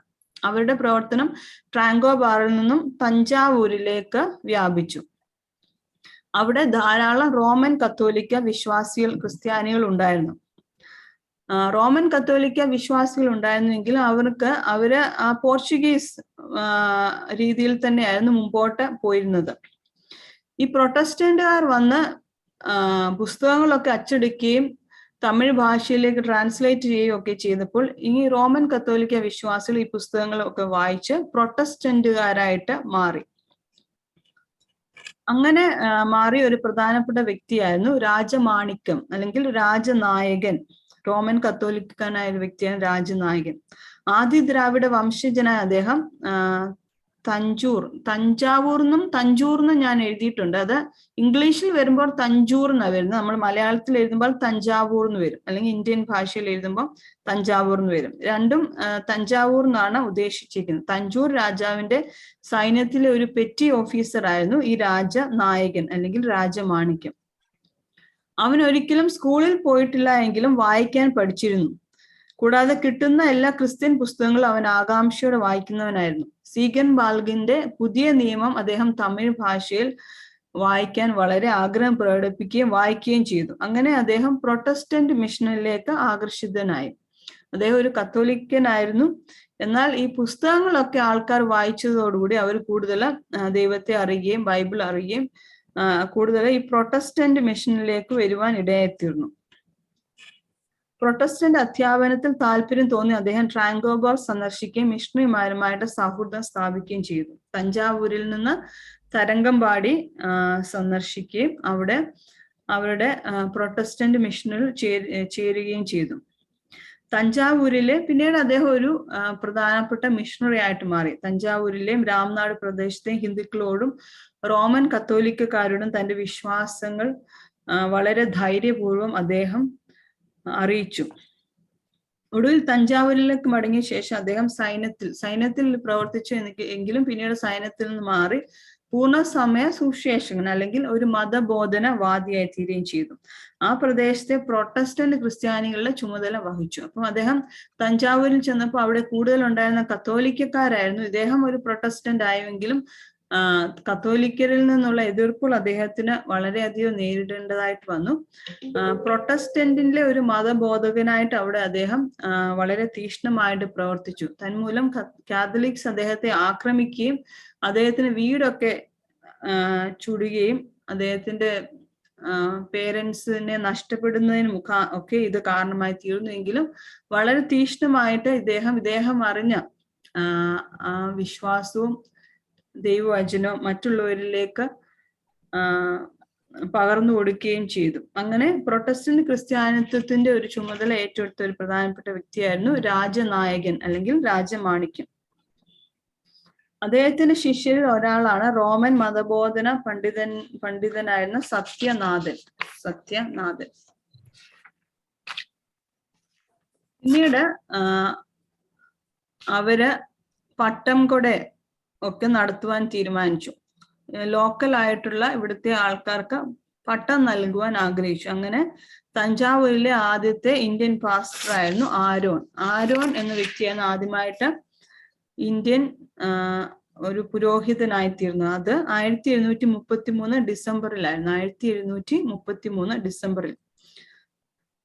നമുക്കറിയാം ഈ പ്രൊട്ടസ്റ്റന്റുകാരൊക്കെ വളരെ സ്ലോ ആയിട്ടായിരുന്നു കാര്യങ്ങൾ ചെയ്തത്. ആദ്യമായിട്ട് നല്ല മതബോധനം നൽകി ബൈബിൾ പഠിപ്പിച്ചു. അതിനുശേഷമായിരുന്നു സ്നാനപ്പെടുത്തിയതും. പിന്നീട് വളരെ നാളത്തെ ട്രെയിനിങ്ങിന് ശേഷമായിരുന്നു പുരോഹിതന്മാരെയൊക്കെ നിയമിച്ചത്. അങ്ങനെ ആദ്യത്തെ ഇന്ത്യൻ പാസ്റ്റർ എന്നറിയപ്പെടുന്നത് ആരോൺ എന്നുള്ള വ്യക്തിയായിരുന്നു. 1733 പിന്നീട് അദ്ദേഹത്തിന് മായാവാര എന്ന പ്രദേശത്തിന്റെ ചുമതല കൊടുത്തു. അതിനുശേഷം വന്ന ആദ്യത്തെ മറ്റൊരു ഇന്ത്യൻ പാസ്റ്റർ ആയിരുന്നു ഡിയാഗോ. ആദ്യത്തെ പാസ്റ്റർ ആരോൺ ആയിരുന്നു, പിന്നീട് ഡിയാഗോരെ പിന്നെ 9 വർഷത്തിന് ശേഷമാണ് അദ്ദേഹത്തെ പാസ്റ്ററായിട്ട് നിയമിച്ചത്. അങ്ങനെ ട്രാങ്കോബാറിൽ നിന്നും സമീപ പ്രദേശങ്ങളായ തഞ്ചാവൂർ, തിരുപ്പാലത്തൂർ, കുംഭകോണ എന്നീ പ്രദേശങ്ങളിലേക്ക് പ്രൊട്ടസ്റ്റന്റ് മിഷൻ വ്യാപിച്ചു. അതിനുശേഷം കടലൂർ, നാഗപട്ടണം, തിരുച്ചി, മദ്രാസ് എന്നിവിടങ്ങളിലേക്കും അത് വ്യാപിച്ചു. പിന്നീട് അദ്ദേഹം ട്രാങ്കോബാറിൽ നിന്നും, അദ്ദേഹം എന്ന് പറഞ്ഞാൽ ഷൂൾസ് ട്രാങ്കോബാറിൽ നിന്നും മദ്രാസിലേക്ക് താമസം മാറി. അവിടെ അദ്ദേഹം 2 ചെറിയ സ്കൂളുകൾ സ്ഥാപിച്ചു. SPCK എന്ന് പറയുന്നത് എന്തായിരുന്നു? Society for propagating Christian knowledge. SPCK അദ്ദേഹത്തിന്റെ സാമ്പത്തികമായിട്ടുള്ള ഉത്തരവാദിത്വങ്ങളൊക്കെയും ഏറ്റെടുക്കുകയും അവിടെ മദ്രാസിൽ മിഷൻ പ്രവർത്തനങ്ങൾ കൂടുതലായിട്ട് വ്യാപിക്കുകയും ചെയ്തു. 2 സ്കൂളുകൾ അവിടെ സ്ഥാപിച്ചു. പിന്നീട് ഒരു അച്ചടിശാല, ഫ്രഞ്ചുകാർ ഒരു അച്ചടിശാല നൽകി. അപ്പം മദ്രാസിൽ ഉണ്ടായിരുന്ന ഒരു ഇംഗ്ലീഷ് മിഷണറി ആയിരുന്നു ഫിലിപ്പ് ഫാബ്രീഷ്യസ്. ഈ ഫിലിപ്പ് ഫാബ്രീഷ്യസിനോടുകൂടെ ചേർന്ന് ഷൂൾസ് പ്രവർത്തിക്കുകയും മദ്രാസിൽ മിഷൻ പ്രവർത്തനങ്ങളൊക്കെയും വളരെയധികം വ്യാപിക്കുകയും ചെയ്തു. അവർക്കും ഇതുപോലൊരു അച്ചടിശാല ലഭിച്ചു. അത് ഇപ്പോഴും വെപ്പേരി എന്ന സ്ഥലത്ത് സൂക്ഷിച്ചിട്ടുണ്ട് എന്നാണ് പറയപ്പെടുന്നത്. വെപ്പേരിയിലെ മിഷൻ കോമ്പൗണ്ടിൽ ഈ പ്രസ് ഇപ്പോഴും ഉണ്ട്. പിന്നീട് അങ്ങനെ ഫാബ്രീഷ്യസ് അദ്ദേഹത്തിന്റെ സാഹിത്യ കൃതികളൊക്കെയും ട്രാൻസ്ലേറ്റ് ചെയ്തു. പ്രത്യേകിച്ച് ജർമ്മൻ ഗാനങ്ങളുടെ തമിഴ് വിവർത്തനത്തിൽ അദ്ദേഹം വളരെയധികം പരിശ്രമിച്ചു. പിന്നീട് തമിഴ് ഇംഗ്ലീഷ് തമിഴ് നിഘണ്ടുകളൊക്കെ അദ്ദേഹം പ്രിന്റ് ചെയ്തു. ഏറ്റവും ഉപരി തമിഴ് ബൈബിളിന്റെ പതിപ്പും അദ്ദേഹം പ്രിന്റ് ചെയ്തു. പുതിയ നിയമം 1772 മുഴുവൻ ബൈബിൾ 1796 പ്രിന്റ് ചെയ്തു. സീഗൻബാൽഗ് ആണെങ്കിൽ പഴയ നിയമം രൂത്ത് വരെ പ്രിന്റ് ചെയ്തുള്ളായിരുന്നു, പുതിയ നിയമം മുഴുവനും പ്രിന്റ് ചെയ്തായിരുന്നു. എന്നാൽ ഇദ്ദേഹം വന്ന് ഒന്നുകൂടെ അത് നന്നായിട്ട് പ്രിന്റ് ചെയ്തു, പഴയ നിയമം മുഴുവനും അതോടൊപ്പം തന്നെ പുതിയ നിയമം. ഇത് ലൂതറൻ ക്രിസ്ത്യാനികൾക്ക് വളരെ പ്രിയപ്പെട്ട ഒരു ക്ലാസിക്കായി മാറി. 80 വർഷത്തിലേറെയായി ഷൂൾസും അദ്ദേഹത്തിന് പിൻഗാമികളും ഇവരെല്ലാവരും തന്നെ ഹാലെ യൂണിവേഴ്സിറ്റിയിൽ നിന്നായിരുന്നു റിക്രൂട്ട് ചെയ്ത്. ജർമ്മനിയിലെ ലൂതറന്മാരായിരുന്നല്ലോ. ആ കാലത്ത് ജർമ്മൻ ശുശ്രൂഷകളെ പിന്തുണയ്ക്കുന്ന ഒരു ആംഗ്ലിക്കൻ സമൂഹത്തിന്റെ അപാകത 18ാം നൂറ്റാണ്ടിൽ യാതൊരു അസ്വസ്ഥതയും ഉണ്ടാക്കിയില്ല. അതായത് ജർമ്മൻകാരായിരുന്ന മിഷണന്മാരൊക്കെ, പക്ഷെ അവരെ സപ്പോർട്ട് ചെയ്ത് ആംഗ്ലിക്കൻ, അതായത് ബ്രിട്ടീഷ് അവിടെ നിന്നുള്ള ചർച്ചായിരുന്നു, ബ്രിട്ടീഷ് ആംഗ്ലിക്കൻ സൊസൈറ്റി ആയിരുന്നു. എന്നാൽ ഈ നമുക്കറിയാം ആംഗ്ലിക്കനസ് എന്ന് പറഞ്ഞ ഒരു പ്രൊട്ടസ്റ്റന്റിന്റെ ഒരു പതിപ്പും അതുപോലെ ലൂതറൻ എന്ന് പറഞ്ഞ മറ്റൊരു പതിപ്പ്. അപ്പം ഈ ലൂതറൻകാരെ ഇംഗ്ലീഷ് സൊസൈറ്റി സപ്പോർട്ട് ചെയ്യുന്നത്, അത് ഇന്നത്തെ കാലത്താണെങ്കിൽ അങ്ങനെ ചെയ്യാൻ വളരെ പ്രയാസമായിരിക്കും. എന്നാൽ അന്നത്തെ കാലത്ത് അതൊരു അപാകതയായിട്ടൊന്നും അവിടെ തോന്നുകയോ അതോ ഒരു അസ്വസ്ഥത ഉണ്ടാവുകയോ ചെയ്തില്ല. അങ്ങനെ ഷൂൾസിന്റെ ശുശ്രൂഷ 46 വർഷം നീണ്ടു നിന്നു. പിന്നീട് 1746 1758 ഫ്രഞ്ചുകാർ മദ്രാസ് ആക്രമിച്ചപ്പോൾ അദ്ദേഹവും കൂട്ടരും പുലിക്കോട്ടിലേക്ക് പലായനം ചെയ്തു. ഇപ്പൊ 3 പ്രധാനപ്പെട്ട മിഷണന്മാരെ പറ്റിയാണ് നമ്മൾ പഠിച്ചത്. ബർത്തലോമിയ സീഗൻബാൽഗ്, ഹെൻറി പ്രൂഷോ, പിന്നെ ഗ്രൂണ്ട്ലർ ഉണ്ടായിരുന്നു, പക്ഷെ അവർ മരിച്ചുപോയി. അതിനുശേഷം വന്നത് ഷൂൾസ് ആയിരുന്നു. പിന്നീട് ഒരു മിഷണറിയും കൂടെ വന്നു, അദ്ദേഹത്തിന്റെ പേര് CF സ്ക്വാഡ്സ്. എല്ലാ ട്രാങ്കോബാർ മിഷണറിമാരിലും വെച്ച് CF സ്ക്വാഡ്സ് വളരെ പ്രശസ്തനായി. കാരണം അദ്ദേഹം ഇവിടെ വന്ന് വളരെയധികം സേവനങ്ങളായിരുന്നു ചെയ്തത്. ട്രാങ്കോബാറിലേക്ക് തന്നെയായിരുന്നു ആദ്യം വന്നുവെങ്കിലും എല്ലാ മിഷണറിമാരും ട്രാങ്കോബാറിൽ തരംഗമ്പാടിയിലേക്കാണ് ആദ്യം വന്നത്. പിന്നീട് അവരുടെ പ്രവർത്തന മേഖലകളൊക്കെ വിപുലമാക്കി. ട്രാങ്കോബാറിനെ കൂടാതെ തിരുച്ചി, തഞ്ചാവൂർ, പാളയം കോട്ട എന്നിവയുടെയും അദ്ദേഹം, അതായത് ഈ സ്ക്വാഡ്സ്, 4ാമത് വന്ന വ്യക്തി അനേകരെ ക്രിസ്ത്യൻ വിശ്വാസത്തിലേക്ക് കൊണ്ടുവന്നു. തഞ്ചാവൂർ രാജാവുമായി വളരെയധികം അടുപ്പം ഇദ്ദേഹത്തിന് ഉണ്ടായിരുന്നു. അക്കാലത്ത് ജർമ്മൻ ലൂതറൻ മിഷണർമാർ തമിഴ്നാട്ടിലെ എല്ലാ യൂറോപ്യൻ സ്റ്റേഷനുകളിലും ഉപദേശകരായിട്ട് വർത്തിച്ചു. തന്റെ സേവനത്തിന്റെ ആദ്യ 12 വർഷം ട്രാങ്കോബാർ അല്ലെങ്കിൽ തരംഗമ്പാടിയിലായിരുന്നു അദ്ദേഹം പ്രവർത്തിച്ചത്. മറ്റുള്ളവരെ പോലെ തന്നെ പഠിപ്പിക്കൽ, പ്രസംഗം, മേൽനോട്ടം, ഇടയ്ക്കിടെ ദൂരസ്ഥലങ്ങളിലേക്കുള്ള സുവിശേഷ അജപാലന യാത്രകൾ ഇവയൊക്കെ ചെയ്തു. തൃശ്ശിനാപ്പള്ളിയിൽ അദ്ദേഹം ഹിന്ദുക്കൾക്കിടയിൽ മാത്രമല്ല പട്ടാളത്തിലെ ബ്രിട്ടീഷ് സൈനികർക്കിടയിൽ ഒരു നല്ല തൊഴിൽ മേഖല കണ്ടെത്തി. കുട്ടികൾക്കായിട്ട് ഒരു അനാഥാലയം സ്ഥാപിച്ചു, ഒരു പള്ളി പണിതു. അതിനുശേഷം SPCക്ക് അദ്ദേഹത്തിനോട് ഒരു മിഷണറി ആയിട്ട്, അവരുടെ ഒരു മിഷണറി ആയിട്ട് തുടരാൻ ആവശ്യപ്പെട്ടു. അങ്ങനെ ട്രാങ്കോബാറിലെ സഹപ്രവർത്തകരുടെ സമ്മതത്തോടെ അദ്ദേഹം അത് സമ്മതിച്ചു. അങ്ങനെയാണ് ആദ്യമായിട്ട് ഒരു ജർമ്മൻ ലൂതറനുമായിട്ട് ഒരു ഇംഗ്ലീഷ് ദൗത്യം ആരംഭിച്ചത്. താമസിയാതെ മദ്രാസിലെ ഇംഗ്ലീഷ് ഗവർണർ അദ്ദേഹത്തെ സൈനികരുടെ ചാപ്പയനായിട്ട് നിയമിച്ചു. ഷ്വാർട്സ് തന്റെ ശമ്പളം മുഴുവൻ മിഷൻ പ്രവർത്തനങ്ങൾക്കായിട്ട് വിനിയോഗിച്ചു. അക്കാലത്ത് കുറച്ച് മാത്രമേ സാമ്പത്തികമായിട്ടുള്ള സഹായം ഉണ്ടായിരുന്നുള്ളൂ. ഇപ്പൊ ഈ സ്ക്വാഡ്സ് എന്ന് പറയുന്ന വ്യക്തി തനിക്ക് ലഭിച്ച പൈസ മുഴുവൻ മിഷന്റെ പ്രവർത്തനങ്ങൾക്കായിട്ട് വിനിയോഗിച്ചു. അദ്ദേഹം അവിവാഹിതനായിരുന്നു. അത് കാരണം അദ്ദേഹത്തിന് കൂടുതൽ പണം നൽകുന്നതിന് സാധിച്ചു. പിന്നീട് ജീവകാരുണ്യ പ്രവർത്തനങ്ങളിലൊക്കെ അദ്ദേഹം തന്റെ സഹായങ്ങൾ നൽകി. 1778 വരെ അദ്ദേഹം തൃശ്ശിനാപ്പള്ളിയിൽ തുടർന്നു. അങ്ങനെ മിഷനും പ്രവർത്തനങ്ങൾ ക്രമാനുഗതമായി വളർന്നുകൊണ്ടിരുന്നു. സൈനികരോടൊപ്പം ആ രാജ്യത്തുടനീളം പ്രസംഗ പര്യടനം നടത്തുന്നതിന് അദ്ദേഹത്തിന് കഴിഞ്ഞു. അദ്ദേഹം സൈന്യത്തിന്റെ ഒരു ചാപ്റ്റേനുമായിരുന്നല്ലോ. പിന്നീട് തൃശ്ശിനാപ്പള്ളിയിൽ താമസിക്കുന്ന ആർക്കോട്ടിലെ മുഹമ്മദൻ നവാബുമായിട്ടും അദ്ദേഹത്തിന്റെ കൊട്ടാരത്തിലെ അധികാരികളുമായിട്ട് സംഭാഷണം നടത്താൻ അദ്ദേഹത്തിന് കഴിഞ്ഞു. അതിനുവേണ്ടി അദ്ദേഹം അറബിയും പേർഷ്യൻ ഭാഷയും പഠിച്ചു. ഒരു മുസ്ലിങ്ങൾക്കിടയിൽ കൂടി പ്രവർത്തനം വ്യാപിപ്പിക്കുന്നതിന് ഈ 4ാമത്തെ മിഷണറി, അതായത് CF സ്ക്വാഡ്സിന് സാധിച്ചു.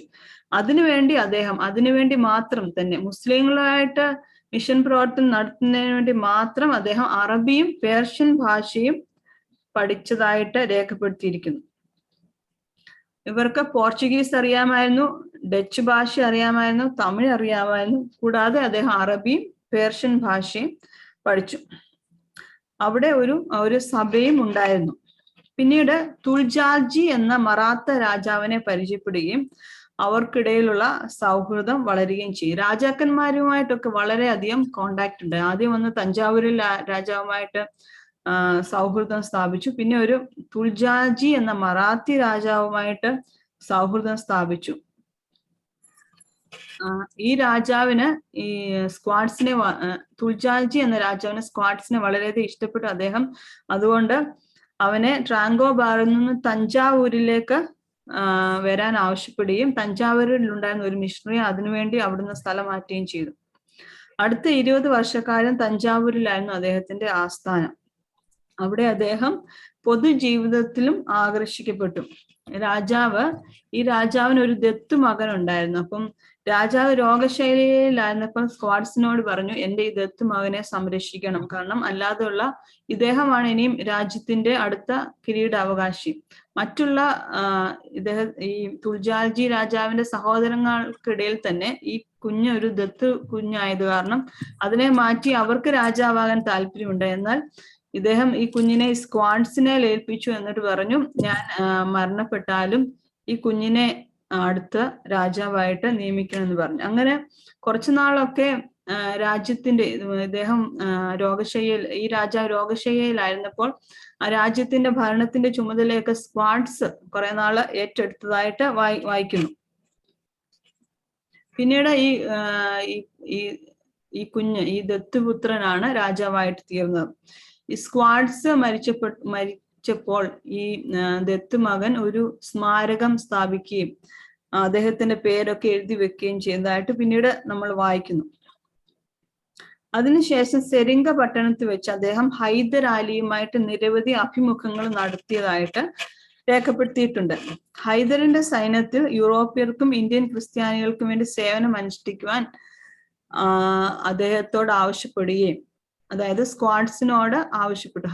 ഹൈദരാലിയുടെ സൈന്യത്തിൽ യൂറോപ്യന്മാർക്കും ക്രിസ്ത്യാനികൾക്കും വേണ്ടി സേവനം അനുഷ്ഠിക്കുവാൻ ഇദ്ദേഹത്തെ നിയോഗിക്കുകയും അവിടെ വരുന്നവരോടൊക്കെ ക്രിസ്തു മതത്തെ പറ്റി സ്വതന്ത്രമായിട്ട് സംസാരിക്കുവാൻ അനുവദിക്കുകയും ചെയ്യുന്നു. ഹൈദറിന്റെ കത്ത് മദ്രാസിൽ എത്തിച്ച് തഞ്ചാവൂരിലേക്ക് മടങ്ങിയ ശേഷം അദ്ദേഹം മനസ്സിലാക്കി യുദ്ധവും ക്ഷാമവും വരുന്നുണ്ട് എന്ന് മനസ്സിലാക്കി അദ്ദേഹം കഴിയുന്നത്ര അരിയൊക്കെ വാങ്ങി സംഭരിച്ചതായിട്ടൊക്കെ രേഖപ്പെടുത്തിയിരിക്കുന്നു. യുദ്ധം ആരംഭിക്കുന്നതിന് മുമ്പ് തന്നെ ഇന്ത്യൻ സഭയ്ക്ക് വേണ്ടി ഒരു പള്ളി അദ്ദേഹം സ്ഥാപിച്ചു. അതിന് ഗാരിസൺ പള്ളി എന്ന പേരിലാണ് അറിയപ്പെടുന്നത്.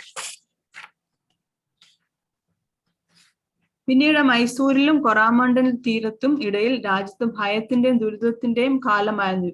പിന്നീടുള്ള 4 വർഷം യുദ്ധത്തിന്റെയും ക്ഷാമത്തിന്റെയും കീഴിലായിരുന്നു. അഭയാർത്ഥികളാൽ വീർപ്പുമുട്ടുന്ന തഞ്ചാവൂർ കോട്ട ഭക്ഷ്യപ്രതിസന്ധി നേരിടുന്ന നിരവധി സംഭവങ്ങൾ ഉണ്ടായിട്ടുണ്ട്. അപ്പോൾ അതിനൊക്കെ ഇടം നിൽക്കാൻ വേണ്ടി സ്ക്വാഡ്സിനെയാണ് വിളിച്ചു വരുത്തിയത്. അദ്ദേഹം ഗ്രാമീണരോട് ആവശ്യപ്പെടുന്നത് അവരെ ചെയ്തു കൊടുക്കും. ഹൈദരാലിക്ക് വേണ്ടി, അതായത് ഗ്രാമങ്ങളിൽ നിന്നൊക്കെ ധാന്യങ്ങൾ കൊണ്ടുവരുന്നതിനും അതിന് അവർക്ക് അർഹമായിട്ടുള്ള പ്രതിഫലം നൽകുകയൊക്കെയും ചെയ്യുന്നത് ഗവൺമെന്റിനും സാധാരണ ജനങ്ങൾക്കിടയിൽ നിന്നുകൊണ്ട് പ്രവർത്തിക്കുന്നതിന് ഈ സ്ക്വാഡ്സിന് സാധിച്ചു. ഹൈദരാലിയുടെ സൈന്യം നാട്ടിലുണ്ടായിരുന്നപ്പോൾ അദ്ദേഹത്തിന് സ്വതന്ത്രമായിട്ട് സഞ്ചരിക്കുവാൻ സാധിച്ചു. കാരണം ഹൈദർ തന്റെ ആളുകളോട് പറഞ്ഞു, ആദരണീയനായ പാദ്രെ എന്ന് പറഞ്ഞാൽ പാസ്റ്റർ, എല്ലായിടത്തും സഞ്ചരിക്കാൻ അനുവദിക്കണമെന്ന് ഉത്തരവിട്ടിരുന്നു. അങ്ങനെ ഗവൺമെന്റ് തലങ്ങളിൽ തന്നെ അദ്ദേഹത്തിന് വളരെയധികം സ്വാധീനം ഉണ്ടായിരുന്നു. തന്റെ ഔദ്യോഗിക ചുമതലകൾക്കിടയിലും സ്ക്വാഡ്സ് താൻ ഒരു സുശേഷകനും പാസ്റ്ററുമാണെന്നുള്ള കാര്യം അറിഞ്ഞില്ല. ചില കാര്യങ്ങൾക്കായി പ്രഭാതത്തിൽ അദ്ദേഹത്തെ കാണാൻ വരുന്നവർ അദ്ദേഹം പ്രഭാത പ്രാർത്ഥന നടത്തുന്നതായിട്ടോ അല്ലെങ്കിൽ സ്നാപനത്തിനായിട്ട് ഉദ്യോഗാർത്ഥികളെ ഉപദേശിക്കുന്നവരായിട്ടോ കാണുവാൻ ഇടയായിട്ടുണ്ട്. എന്നിരുന്നാൽ പോലും അവരവിടെ വെയിറ്റ് ചെയ്ത് ഇദ്ദേഹത്തിന്റെ ഉപദേശങ്ങൾ സ്വീകരിക്കുവാൻ തയ്യാറായിരുന്നു. ഇദ്ദേഹത്തെ കാണാൻ വരുമ്പോൾ അദ്ദേഹം മറ്റു കാര്യങ്ങൾ, അതായത് പ്രാർത്ഥന നടത്തുകയോ അല്ലെങ്കിൽ കാറ്റക്കിസം ചെയ്യുകയോ ഒക്കെ ചെയ്യുകയായിരുന്നെങ്കിൽ തന്നെയും ഇവര് അദ്ദേഹത്തെ കാണാൻ വെയിറ്റ് ചെയ്തിരുന്നു. പ്രായമായപ്പോൾ വൈകുന്നേരങ്ങളിൽ തണൽ മരത്തിന്റെ ചുവട്ടിലിരുന്ന് മതബോധന ക്ലാസുകൾ നടത്തിയിരുന്നു. അദ്ദേഹം അവിവാഹിതനായതിനാൽ എപ്പോഴും മിതമായിട്ടുള്ളൊരു ജീവിതമായിരുന്നു നയിച്ചിരുന്നത്. സർക്കാരിൽ നിന്ന് ലഭിച്ചിരുന്ന അലവൻസുകളിൽ ഭൂരിഭാഗം മിഷന്റെ പ്രവർത്തനത്തിന് വേണ്ടി ഉപയോഗിച്ചിരുന്നു. 1798 ഫെബ്രുവരി 13 തഞ്ചാവൂരിൽ വെച്ച് സ്ക്വാഡ്സ് അന്തരിച്ചു. ഏകദേശം ഒരു 48 വർഷം അദ്ദേഹം തമിഴ്നാട്ടിൽ പ്രവർത്തിച്ചു. അദ്ദേഹത്തിന്റെ തലമുറയും ചേർന്ന ട്രാങ്കോബർ മിഷൻ അതിന്റെ പാരമ്യത്തിൽ എത്തിച്ചു. ലൂതറൻ മിഷണർമാർ തമിഴ്നാട്ടിലെ എല്ലാ യൂറോപ്യൻ സ്റ്റേഷനുകളിലേക്കും വ്യാപിച്ചു. അവയിൽ പലതും ശക്തമായ പ്രവർത്തനം നടത്തിയിരുന്നു. ഈ സ്റ്റേഷനുകൾ ചിലത് ഇംഗ്ലീഷ് മിഷനായി നിശ്ചയിച്ചിട്ടുണ്ടെങ്കിലും ഇംഗ്ലീഷ് സഭയുടെ ചില സ്ഥാപനങ്ങളിൽ പൊതു പ്രാർത്ഥനയുടെ പുസ്തകം, അതായത് ബുക്ക് ഓഫ് കോമൺ പ്രെയർ നമ്മൾ പറയുന്ന അത് മാത്രമേ അവര് ഉപയോഗിച്ചിരുന്നുള്ളൂ. ബാക്കിയൊക്കെയും ജർമ്മൻ രീതിയിലായിരുന്നു അല്ലെങ്കിൽ ലൂതറൻ രീതിയിലായിരുന്നു ചെയ്തിരുന്നത്. അനാഥാലയങ്ങളും ചാരിറ്റി സ്കൂളുകളും ഒക്കെയും സ്ഥാപിച്ചു. പ്രസംഗവും മതബോധനവും ഒക്കെ നടത്തിയിരുന്നു. ക്ഷമാശീലരായ ഇന്ത്യൻ മതബോധ വിദഗ്ധർ ഗ്രാമങ്ങളിൽ നിന്ന് ഗ്രാമങ്ങൾ തോറും വീടുകൾ തോറും കയറി ഇറങ്ങി യോഗങ്ങൾ ചേർന്നിരുന്നു. ഓരോ സഭയും സ്വതന്ത്രവും അവരുടെ സ്വന്തം മിഷണന്മാരാൽ ഭരിക്കപ്പെടുന്നവരുമായിരുന്നു. എന്നിരുന്നാലും മിഷണന്മാർ ഇടയ്ക്കിടെ സിനഡിൽ കൂടി വരുമായിരുന്നു. കൂടാതെ പ്രമുഖരായ മറ്റ് മിഷണറിമാരുടെ ഉപദേശം സ്വീകരിക്കുവാനും അവർ തയ്യാറായിരുന്നു. അപ്പം പ്രൊട്ടസ്റ്റന്റ് മിഷന്റെ പ്രവർത്തനമാണ് നമ്മൾ ഇത്രയും നേരം മനസ്സിലാക്കിയത്. പ്രധാനമായും 4 പ്രൊട്ടസ്റ്റന്റ് മിഷണറിമാരായിരുന്നു ഉണ്ടായിരുന്നത്.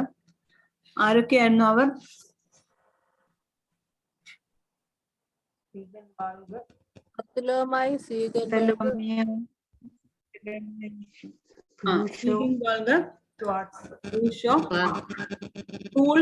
സ്ക്വാഡ്സ്. മൂന്നാമത്തെ ആളുടെ പേര് സ്കൂൾസ് SCHULTZ സ്കൂൾസ് പിന്നെ സ്ക്വാഡ്സ് SCHWARTS സ്ക്വാഡ്സ്. ഈ മിസ്സുമാർ ചെയ്ത പ്രധാനപ്പെട്ട കാര്യങ്ങൾ എന്തൊക്കെയായിരുന്നു? നമ്മൾ ഇവരിൽ നിന്ന് മനസ്സിലാക്കിയ അവർ ചെയ്ത പ്രധാനപ്പെട്ട കാര്യങ്ങൾ എന്തൊക്കെയായിരുന്നു? ഒരാളുകളെ ട്രാൻസ്ലേഷൻ നടത്തി. ട്രാൻസ്ലേഷൻ വർക്ക്, പിന്നെ ആളുകളെ അനാഥാലയങ്ങൾ സ്ഥാപിച്ചു, സ്കൂൾസ്, സ്കൂളുകൾ ഉണ്ടാക്കി, സ്കൂൾസ്, ഓർഫനേജ്, ചർച്ചുകൾ സ്ഥാപിച്ചു, സ്കൂൾ പുസ്തകം മറ്റ് ലീഫ്ലെറ്റുകളൊക്കെ ട്രാൻസ്ലേറ്റ് ചെയ്തു, ബുക്ക് പ്രിന്റ് ചെയ്തു, തമിഴ് കൃതികള് ട്രാൻസ്ലേറ്റ്, തമിഴ് ഭാഷ പഠിച്ചു, കൃതികള് ട്രാൻസ്ലേറ്റ് ചെയ്തു, ഖണ്ഡുകളൊക്കെ തയ്യാറാക്കി. പിന്നീട്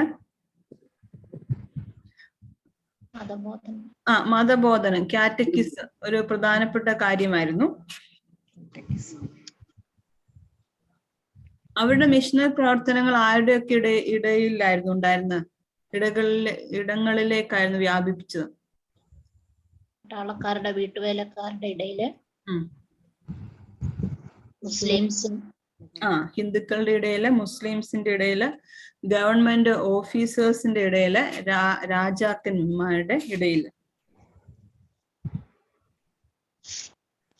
പിന്നീട് അവര് ഇവിടെ ഉണ്ടായിരുന്ന സംസ്കാരവും ഭാഷയും ഒക്കെ പഠിച്ചു.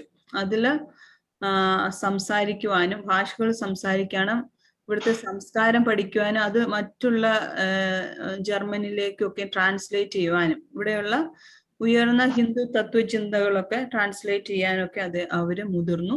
പിന്നീട് വ്യാകരണ പുസ്തകങ്ങൾ, തമിഴ്, ഇംഗ്ലീഷ്, തമിഴ് ഇതൊക്കെ സ്ഥാപിച്ചു.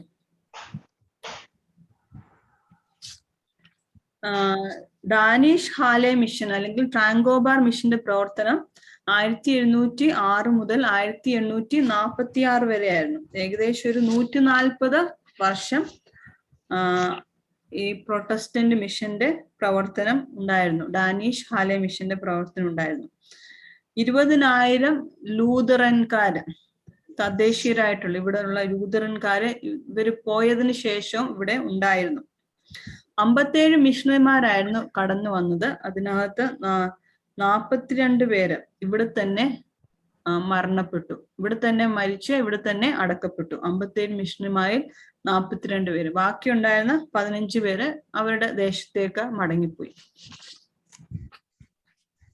അപ്പോൾ അവർ മരണം വരെയും നന്നായിട്ട് പ്രവർത്തിച്ച മിഷണറിമാരായിരുന്നു.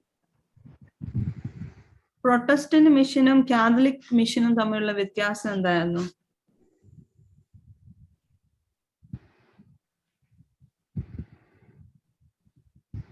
നമ്മൾ കഴിഞ്ഞ ആഴ്ച കാത്തലിക് മിഷൻ പഠിച്ചു, അല്ലെങ്കിൽ അവരുടെ പ്രവർത്തന രീതികൾ പഠിച്ചു. അതും പ്രൊട്ടസ്റ്റന്റ് മിഷൻ ഇന്ന് നമ്മൾ പഠിച്ച ഇവരുടെ പ്രവർത്തന രീതികളും തമ്മിൽ എന്തെങ്കിലും വ്യത്യാസം ഉണ്ടായിരുന്നോ? ഇവര് നിർബന്ധപൂർവമായിരുന്നു മതപരിവർത്തനം നടത്തിയത്, കാത്തലിക്. ഓക്കെ. പിന്നെ പെട്ടെന്ന് തന്നെ പൗരോഹിത്യം സ്നാനപ്പെടുത്തി പൗരോഹിത്യം കൊടുത്തു.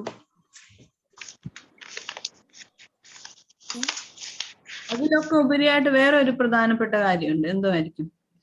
വേദപുസ്തകം ട്രാൻസ്ലേറ്റ് ചെയ്യുന്നത്. അതെ, ട്രാൻസ്ലേഷൻ ആണ്. വിവർത്തനോ ട്രാൻസ്ലേറ്റ് ചെയ്യുകയും പിന്നെ പ്രിന്റ് ചെയ്യുകയും ചെയ്തു. പ്രിന്റ് ചെയ്ത് മറ്റുള്ളവർക്ക് കൊടുത്തപ്പോ അങ്ങനെയാണ് കാത്തലിക്സുകാരും കൂടുതൽ അട്രാക്റ്റഡ് ആയിത്തീർന്നത്. രാജമാണിക്യം, രാജനായകനൊക്കെ ക്രിസ്തീയ പ്രൊട്ടസ്റ്റന്റ് വിശ്വാസത്തിലേക്ക് വരാനുള്ള പ്രധാന കാരണം അവര് ഭാഷ, ഇവിടുത്തെ ബൈബിളൊക്കെ തമിഴ് ഭാഷയിൽ അവർ വായിച്ചപ്പോഴത്തേക്കും അവർക്ക് വളരെ അട്രാക്റ്റീവായിട്ട്, ആകർഷകമായിട്ട് തോന്നുകയും അത് അവരോട് നേരിട്ട് ഇടപെടുന്നതായിട്ട് തോന്നുകയും ചെയ്തു. നമുക്കറിയാം ബൈബിളൊക്കെ നമ്മളോട് സംസാരിക്കുന്നതാണ്, അല്ലെ?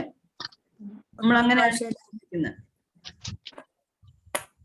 അപ്പൊ അവരോട് നേരിട്ട് ഇടപെടുകയും പിന്നീട് ഈ ഇദ്ദേഹം വളരെ രാജമാണിക്യം വളരെയധികം എതിർപ്പുകൾ ഉണ്ടായിട്ടും ആ ഒരു പ്രൊട്ടസ്റ്റന്റ് വിശ്വാസത്തിൽ നിലനിന്നതിന്റെ കാരണം ബൈബിൾ വായിക്കാനും അതിലോ ലഘുലേഖകളും ഒക്കെ വായിക്കാൻ അദ്ദേഹത്തിന് സാധിച്ചു എന്നുള്ളത്. അതാണ് അദ്ദേഹത്തെ പിടിച്ചു നിർത്തിയത്.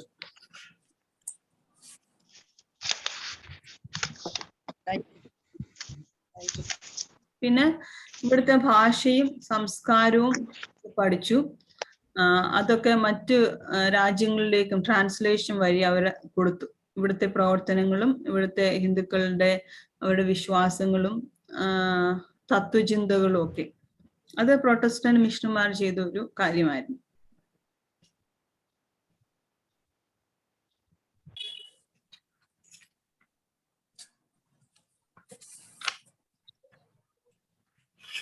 സീഗൻബാർഗിന്റെ പ്രവർത്തനങ്ങളൊക്കെ അറിയാമല്ലോ, ഒന്ന് പറയാമോ?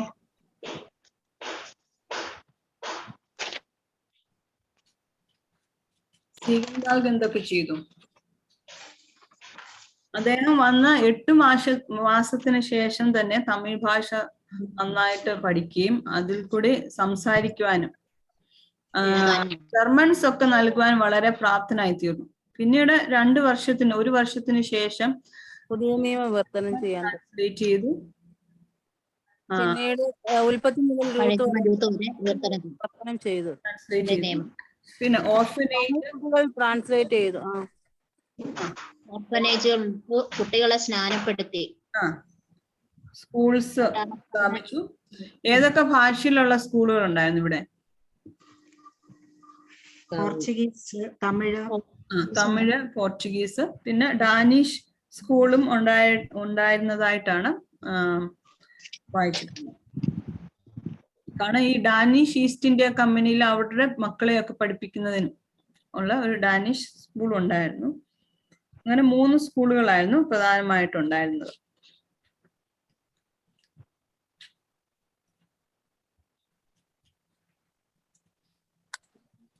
പിന്നീട് നിഘണ്ടുകളൊക്കെ എഴുതി ഓർഫനേജസ് സ്ഥാപിച്ചു. അവർ സ്ഥാപിച്ച പള്ളിയുടെ പേരെന്തുവായിരുന്നു? സീഗൻബാർഗ് മുൻകൈ എടുത്ത് സ്ഥാപിച്ചു. New Jerusalem church.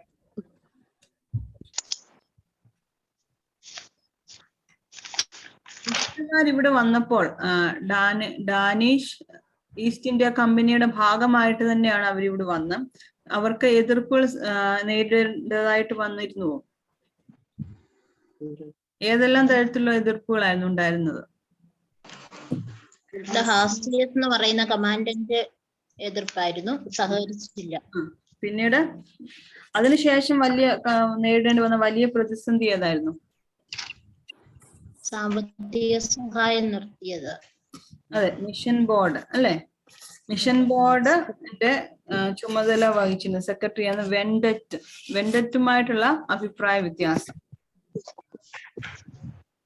അപ്പോൾ അദ്ദേഹം പറഞ്ഞത് എന്തായിരുന്നു അവർ തമ്മിലുണ്ടായിരുന്ന തർക്കം? സുവിശേഷം അറിയിക്കുക മാത്രം ചെയ്താൽ മതി, മറ്റേ ഭൗതിക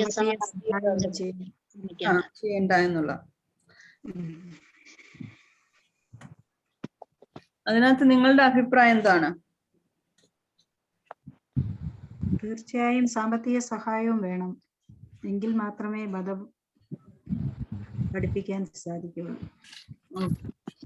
സഹായം ആവശ്യമാണ്, സാമ്പത്തികമായ സഹായവും ആത്മീയമായിട്ടുള്ള രണ്ടും കൂടെ ഒരേപോലെ പോകണം അല്ലേ?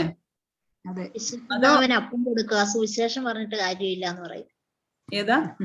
വിശക്കുന്നവന് അപ്പമാണ് ആവശ്യം. അത് ഇന്നും നമ്മുടെ ഇടയിലൊക്കെ ചിലപ്പോൾ ഉണ്ടാകുന്ന തർക്ക വിഷയങ്ങളും ഇതിനകത്ത് പെടും അല്ലയോ?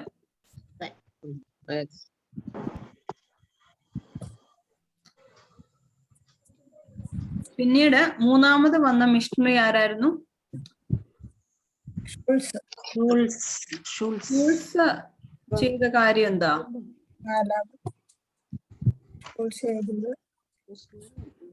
മതം മാറിയവരുടെ ഇടയിലുള്ള ജാതി വ്യത്യാസം, ജാതി വേർതിരിവ് അദ്ദേഹം നിർത്തി.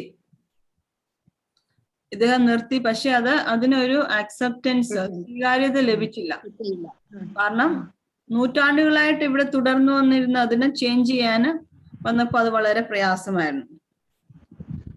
അതാണ് അദ്ദേഹം ചെയ്ത കാര്യം. പിന്നീട് വന്ന ഒരു പ്രധാനപ്പെട്ട വ്യക്തിയായിരുന്നു അദ്ദേഹം. എല്ലാ സാങ്കോബാർ മിഷണറിമാരിലും പ്രശസ്തൻ എന്ന പേരിലാണ് അറിയപ്പെടുന്നത്. അദ്ദേഹത്തിന്റെ പേരെന്തായിരുന്നു? അദ്ദേഹം ചെയ്തിരുന്ന പ്രധാനപ്പെട്ട കാര്യങ്ങൾ എന്തൊക്കെയാണ്? അദ്ദേഹത്തിന് രാജാവുമായിട്ട് വളരെ അടുപ്പമുണ്ടായിരുന്നു.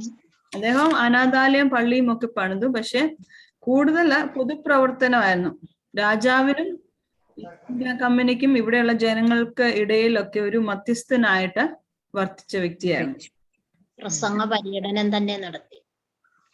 എന്തോ പ്രസംഗ പര്യടനം, പ്രസംഗ പര്യടനം തന്നെ നടത്തി. സൈനികരോടൊപ്പം അദ്ദേഹത്തിന് യാത്ര ചെയ്യാനുള്ള പ്രൊവിഷൻ ഉണ്ടായിരുന്നു. അത് അദ്ദേഹം നന്നായിട്ട് വിനിയോഗിച്ചു. അറബി പേർഷ്യൻ ഭാഷ പഠിച്ച് അതാണ് മുഗൾ ദൗത്യം. മുസ്ലിം മിഷൻ ടു മുസ്ലിംസ് സ്ക്വാഡ്സ് ചെയ്ത ഏറ്റവും പ്രധാനപ്പെട്ട ഒരു കാര്യമായിരുന്നു. മുസ്ലിങ്ങളുടെ ഇടയിൽ സുവിശേഷം അറിയിക്കുന്നതിന് അദ്ദേഹം തുനിഞ്ഞു. അതിനുവേണ്ടി ഭാഷ പഠിച്ചു.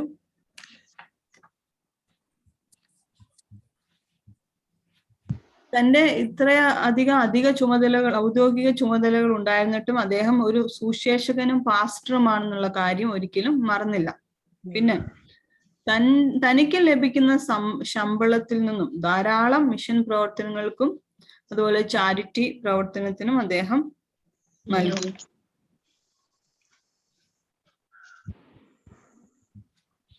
അദ്ദേഹം ഇവിടെ തന്നെയാണ് മരിച്ചു അടക്കപ്പെട്ട. അദ്ദേഹത്തിന്റെ ഒരു മോണ്യുമെന്റ്, സ്മാരകം സ്ഥാപിച്ചത് ഈ തുൾജാജി എന്ന മറാത്തി രാജാവിന്റെ ദത്ത് മകനാണ്.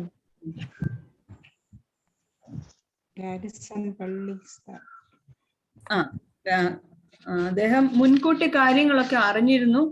അതിനനുസരിച്ച് അദ്ദേഹം പ്രവർത്തിക്കുകയും ചെയ്തു. ആളുകൾക്ക് ഭക്ഷണം കൊടുക്കുന്നതിലും പിന്നെ പള്ളി പണിയുന്നതിനും ഒക്കെ ഓർഫനേജും ഒക്കെ ഉണ്ടായിരുന്നു അദ്ദേഹത്തിന്.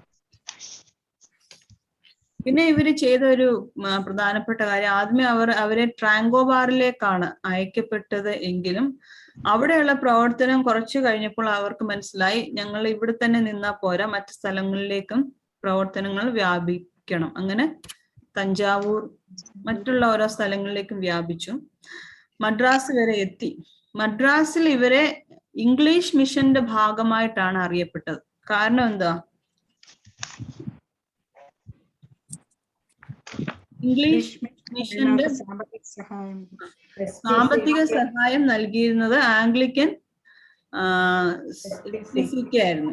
Society for propagating Christian knowledge ആയിരുന്നു, അവരായിരുന്നു. അപ്പം അങ്ങനെ ഇവരെ അവരുടെ മിഷനെ ഇംഗ്ലീഷ് ദൗത്യം എന്ന പേരിലാണ് മദ്രാസിലൊക്കെ അറിയപ്പെട്ടത്. എന്നാൽ ഇവര് ജർമ്മൻ ലൂതറൻസ് ആയിരുന്നു.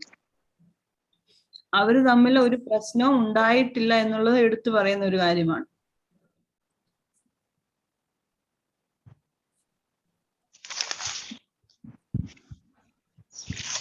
തമിഴ് ഗാനങ്ങളൊക്കെ, ജർമ്മൻ ഗാനങ്ങളുടെ തമിഴ് വിവർത്തനങ്ങളൊക്കെ ചെയ്തു.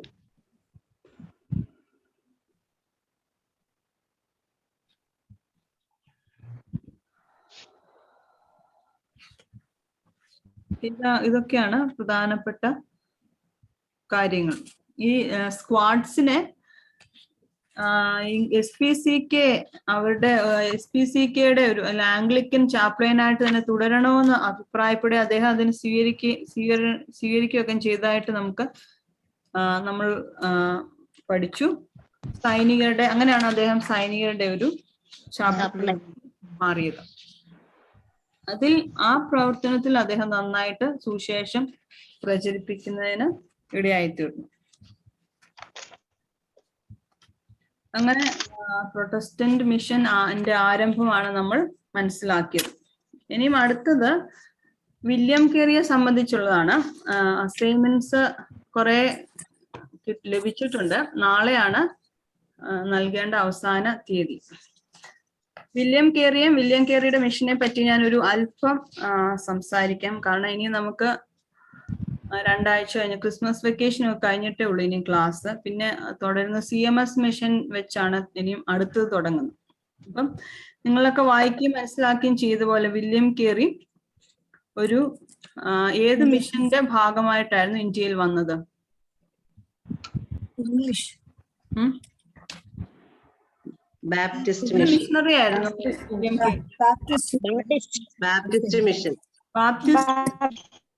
ബാപ്റ്റിസ്റ്റ് മിഷണറി ആയിരുന്നു. എന്നായിരുന്നു അദ്ദേഹം ഇന്ത്യയിൽ എത്തിയത്?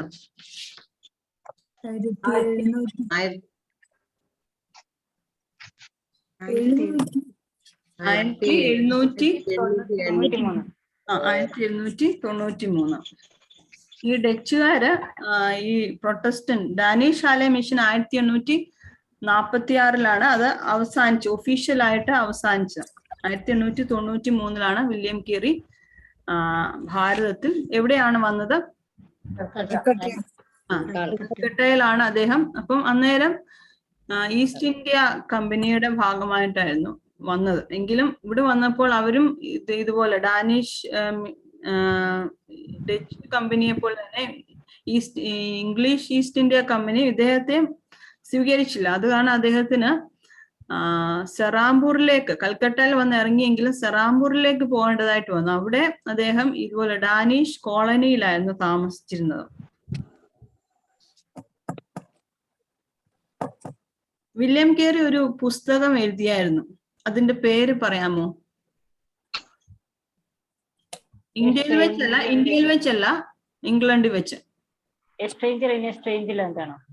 അല്ല, എൻക്വയറി. അതിന്റെ മലയാളം എന്തോ അന്വേഷണങ്ങൾ എന്നാന്ന് തോന്നുന്നു. എൻക്വയറി എന്നൊരു ബുക്ക് എഴുതി. അങ്ങനെയാണ് അതിനകത്ത് അദ്ദേഹം പറയുന്നു, വെസ്റ്റേൺ കൺട്രീസിൽ മാത്രം സുവിശേഷം അറിയിച്ചാൽ പോരാ, ഏഷ്യൻ രാജ്യങ്ങളിലും സുവിശേഷം അറിയിക്കണം. അതിനുവേണ്ടി നമ്മൾക്ക് പോകേണ്ടതായിട്ടുണ്ട്. സുവിശേഷം അറിഞ്ഞുകൊണ്ട് നമ്മൾ ഇവിടെ ഇംഗ്ലണ്ടിൽ മാത്രം ജീവിച്ചാൽ പോരാ, മറ്റ് രാജ്യങ്ങളിലേക്കും പ്രത്യേകിച്ച് ഏഷ്യൻ രാജ്യങ്ങളിലേക്കും പോകണം എന്ന ഒരു കാര്യങ്ങൾ അദ്ദേഹം അതിനകത്ത് എത്ര മില്യൺ പീപ്പിള് ക്രിസ്ത്യാനികളായി എന്നുള്ള കാര്യങ്ങൾ, എത്ര മില്യൺ പീപ്പിൾ ഉണ്ട്, അതിൽ എത്ര പേര് ക്രിസ്ത്യാനികളായി എന്നുള്ള കണക്കൊക്കെ നൽകുന്നുണ്ട്. അപ്പൊ അങ്ങനെ അദ്ദേഹം കുറച്ചുപേരൊക്കെ ഈ അവിടെ ഒരുമിച്ച് കൂടുകയും അവര് ഇന്ത്യയിലേക്ക് പോകുവാൻ വേണ്ടി ഇങ്ങനെ തയ്യാറാകാൻ വേണ്ടി ഒക്കെ അവർ ചിന്തിക്കുകയൊക്കെ ചെയ്യുന്ന സമയത്ത് വില്യം കേറിക്ക് വളരെയധികം താല്പര്യമായിരുന്നു. പക്ഷെ അവിടെ ഉണ്ടായിരുന്ന ആൾക്കാർ പറഞ്ഞു, ദൈവത്തിന് സുവിശേഷം മറ്റു രാജ്യങ്ങളിലേക്ക് അറിയിക്കണമെങ്കിൽ ദൈവം തന്റെ ദൗത്യം തുടർന്നോളും, നീ പോകണ്ട. Young man, you sit here. Young man, when God pleases to convert the heathen, he will do it without consulting you or me. എന്നെയോ നിന്നെയോ കൂടാതെ ദൈവത്തിന് അത് സാധിക്കുമെന്ന് പറഞ്ഞു. പക്ഷെ മനുഷ്യരെ കൂടാതെ എങ്ങനെയാണ് ദൈവത്തിന് സാധിക്കുന്നത്, അല്ലെ? പിന്നീട് കുറെ നാളുകൾക്ക് ശേഷമാണ് അവരൊരു തീരുമാനത്തിലെത്തുകയും അങ്ങനെ വില്യം കേറി ഇന്ത്യയിൽ വരികയും ചെയ്യുന്നു. അദ്ദേഹം ഒരു പ്രസംഗത്തിന്റെ ഒരു ഭാഗം ഉദ്ധരിച്ചുകൊണ്ട് പ്രസംഗിച്ചപ്പോൾ അതിൽ നിന്നാണ് തന്റെ ദൗത്യത്തിന് വേണ്ടിയുള്ള ഒരു മോട്ടോ എടുത്തത്. എന്തായിരുന്നു അത്? ഏത് ഭാഗമായിരുന്നു? എന്തുവായിരുന്നു അദ്ദേഹത്തിന്റെ മോട്ടോ? യശയ്യ 54 2-3 വാക്യങ്ങൾ. അതിൽ നിന്ന് അദ്ദേഹം എടുത്ത മോട്ടോ ഏതായിരുന്നു?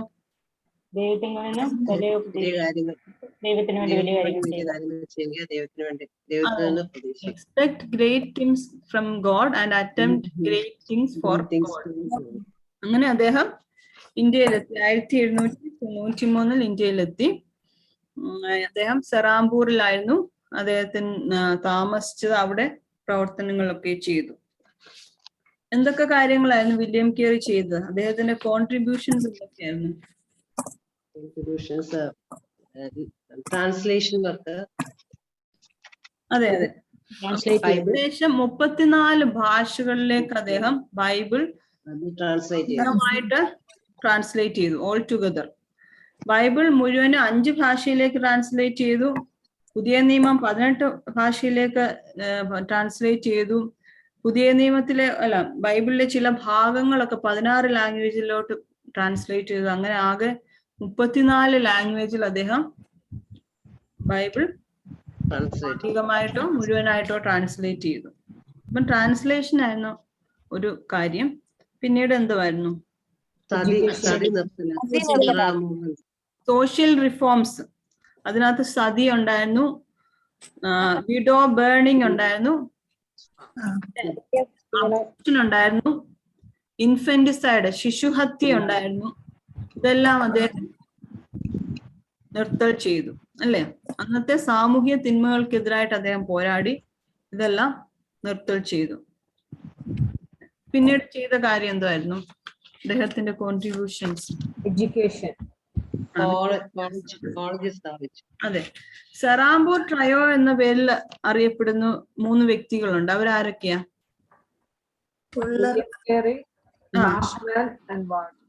William Carey, Joshua Marshman, William ward.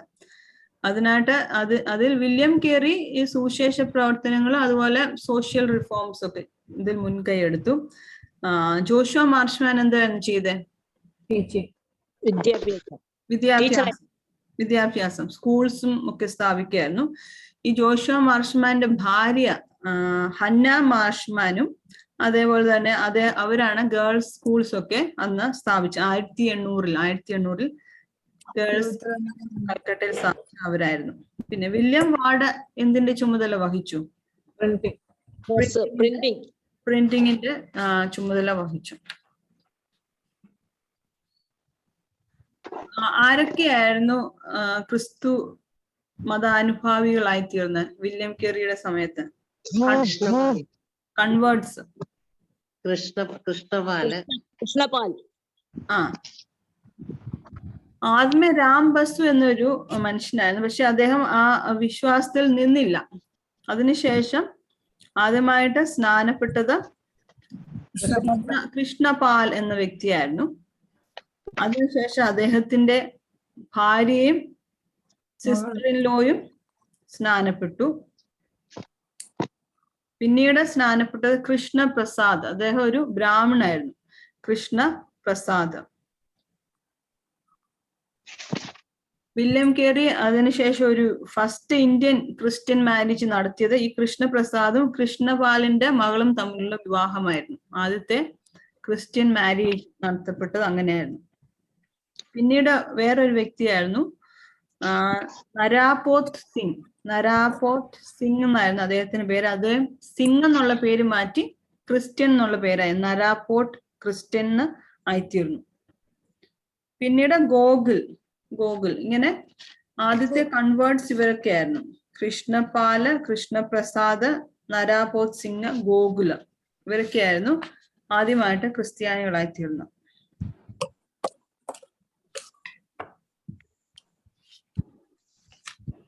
പിന്നെ എന്തൊക്കെയാണ് മനസ്സിലാക്കിയത് വില്യം കേറിയെ പറ്റി? നിങ്ങൾ വായിച്ചപ്പോഴും പഠിച്ചുപോഴും.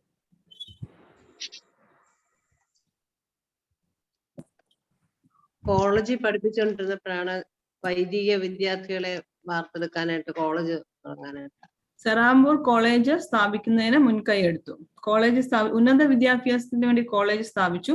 പിന്നീട് അവിടെ വൈദിക വിദ്യാഭ്യാസം വന്നു. ഇപ്പം ഇന്ത്യയിൽ അറിയപ്പെടുന്ന ഒരു ബൈബിൾ യൂണിവേഴ്സിറ്റി എന്ന് പറഞ്ഞാൽ സെറാംപൂർ കോളേജാണ്. അമേരിക്ക, ഇന്ത്യ വേറൊരു രാജ്യത്തൊന്നും ചില വ്യവസ്ഥകൾ നൽകി university.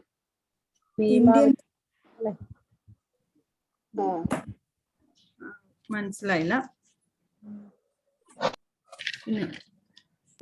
Education for Indian women, Indian പെൺകുട്ടികൾക്കും സ്ത്രീകൾക്കും വിദ്യാഭ്യാസം നൽകുന്നതിന് മുൻകൈ എടുത്തു. അതിനുവേണ്ടി ഹന്ന മാർഷ്മാന്റെ നേതൃത്വത്തിൽ സ്കൂളുകൾ സ്ഥാപിച്ചു. ഹന്ന മാർഷ്മാനെ പറ്റി അറിയപ്പെടുന്നവര് ഈ സെറാംപൂർ ട്രയോയിലെ 3 പേരെ പോലെ തന്നെ ഈക്വൽ ആയിരുന്നു. അല്ലെങ്കിൽ ആദ്യത്തെ ഒരു മിഷണറി എന്ന പേരിൽ ഈ വനിതയെ അറിയപ്പെടാമെന്നാണ് പറയുന്നത്. ഹന്ന മാർഷ്മാൻ ജോഷുവ മാർഷ്മാന്റെ ഭാര്യയായിരുന്നു.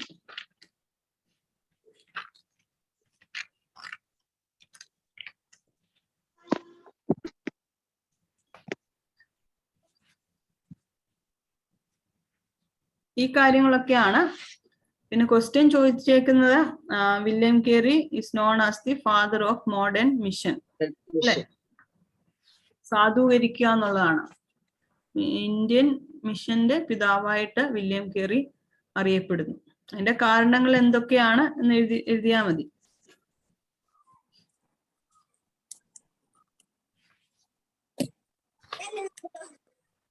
ഈ പ്രൊട്ടസ്റ്റന്റ് മിഷണറിമാരെ പോലെ തന്നെ അവരെല്ലാവരും ചെയ്ത ഒരു പ്രധാനപ്പെട്ട കാര്യം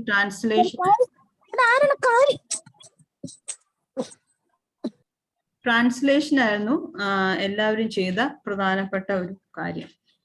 ട്രാൻസ്ലേഷൻ വഴിയാണ് കൂടുതൽ ബൈബിൾ വായിക്കുന്നതിനും എല്ലാ കാര്യങ്ങളും മനസ്സിലാക്കുന്നതിനും സാധിച്ചത്. അപ്പം വളരെ ഒരു റിഫോം ആയിരുന്നു ട്രാൻസ്ലേഷൻ എന്നുള്ള കാര്യം. ആരും ഉദ്യമിക്കാത്ത കാര്യം. ആദ്യം ചെയ്തത് ബർത്തലോമിയ സീഗൻബർഗ് ആയിരുന്നു. പിന്നീട് വന്ന മിഷണറിമാരൊക്കെയും ചെയ്തു. പ്രൊട്ടസ്റ്റന്റ് മിഷണറിമാർ പ്രത്യേകിച്ചും കാര്യങ്ങളൊക്കെയാണ് ചെയ്തത്. വില്യം കേറി, പിന്നെ കേരളത്തിൽ വന്ന CMS മിഷണറിമാര്, LMS മിഷണറിമാര്, ഇവരൊക്കെ മനസ്സിലാക്കിയത് ബൈബിൾ സ്വന്തം ഭാഷയിൽ മനസ്സിലാക്കി കൊടുക്കുക. അതാണ് ഏറ്റവും പ്രധാനപ്പെട്ട കാര്യം.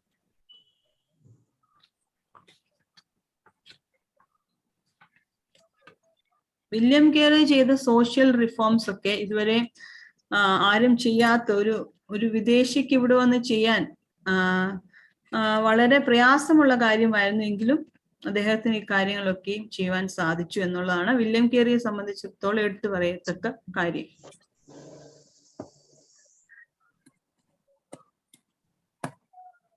ബ്രിട്ടീഷ് ഈസ്റ്റ് ഇന്ത്യ കമ്പനി അദ്ദേഹത്തിന്റെ പ്രവർത്തനങ്ങളോട് അനുഭാവപൂർവ്വമായിരുന്നില്ല ആദ്യം പ്രവർത്തിച്ചത്.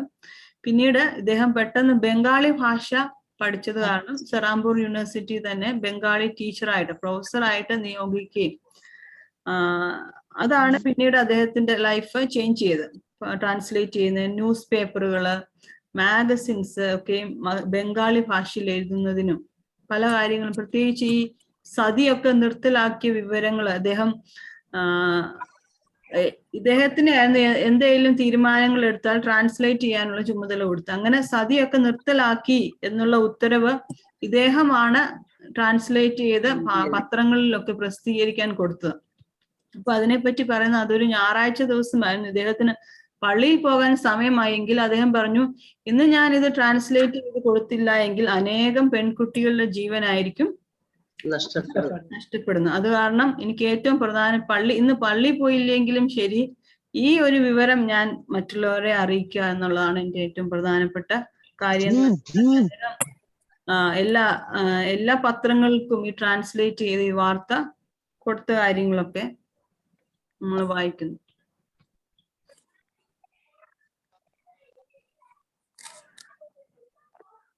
എന്തെങ്കിലും സംശയങ്ങളുണ്ടോ?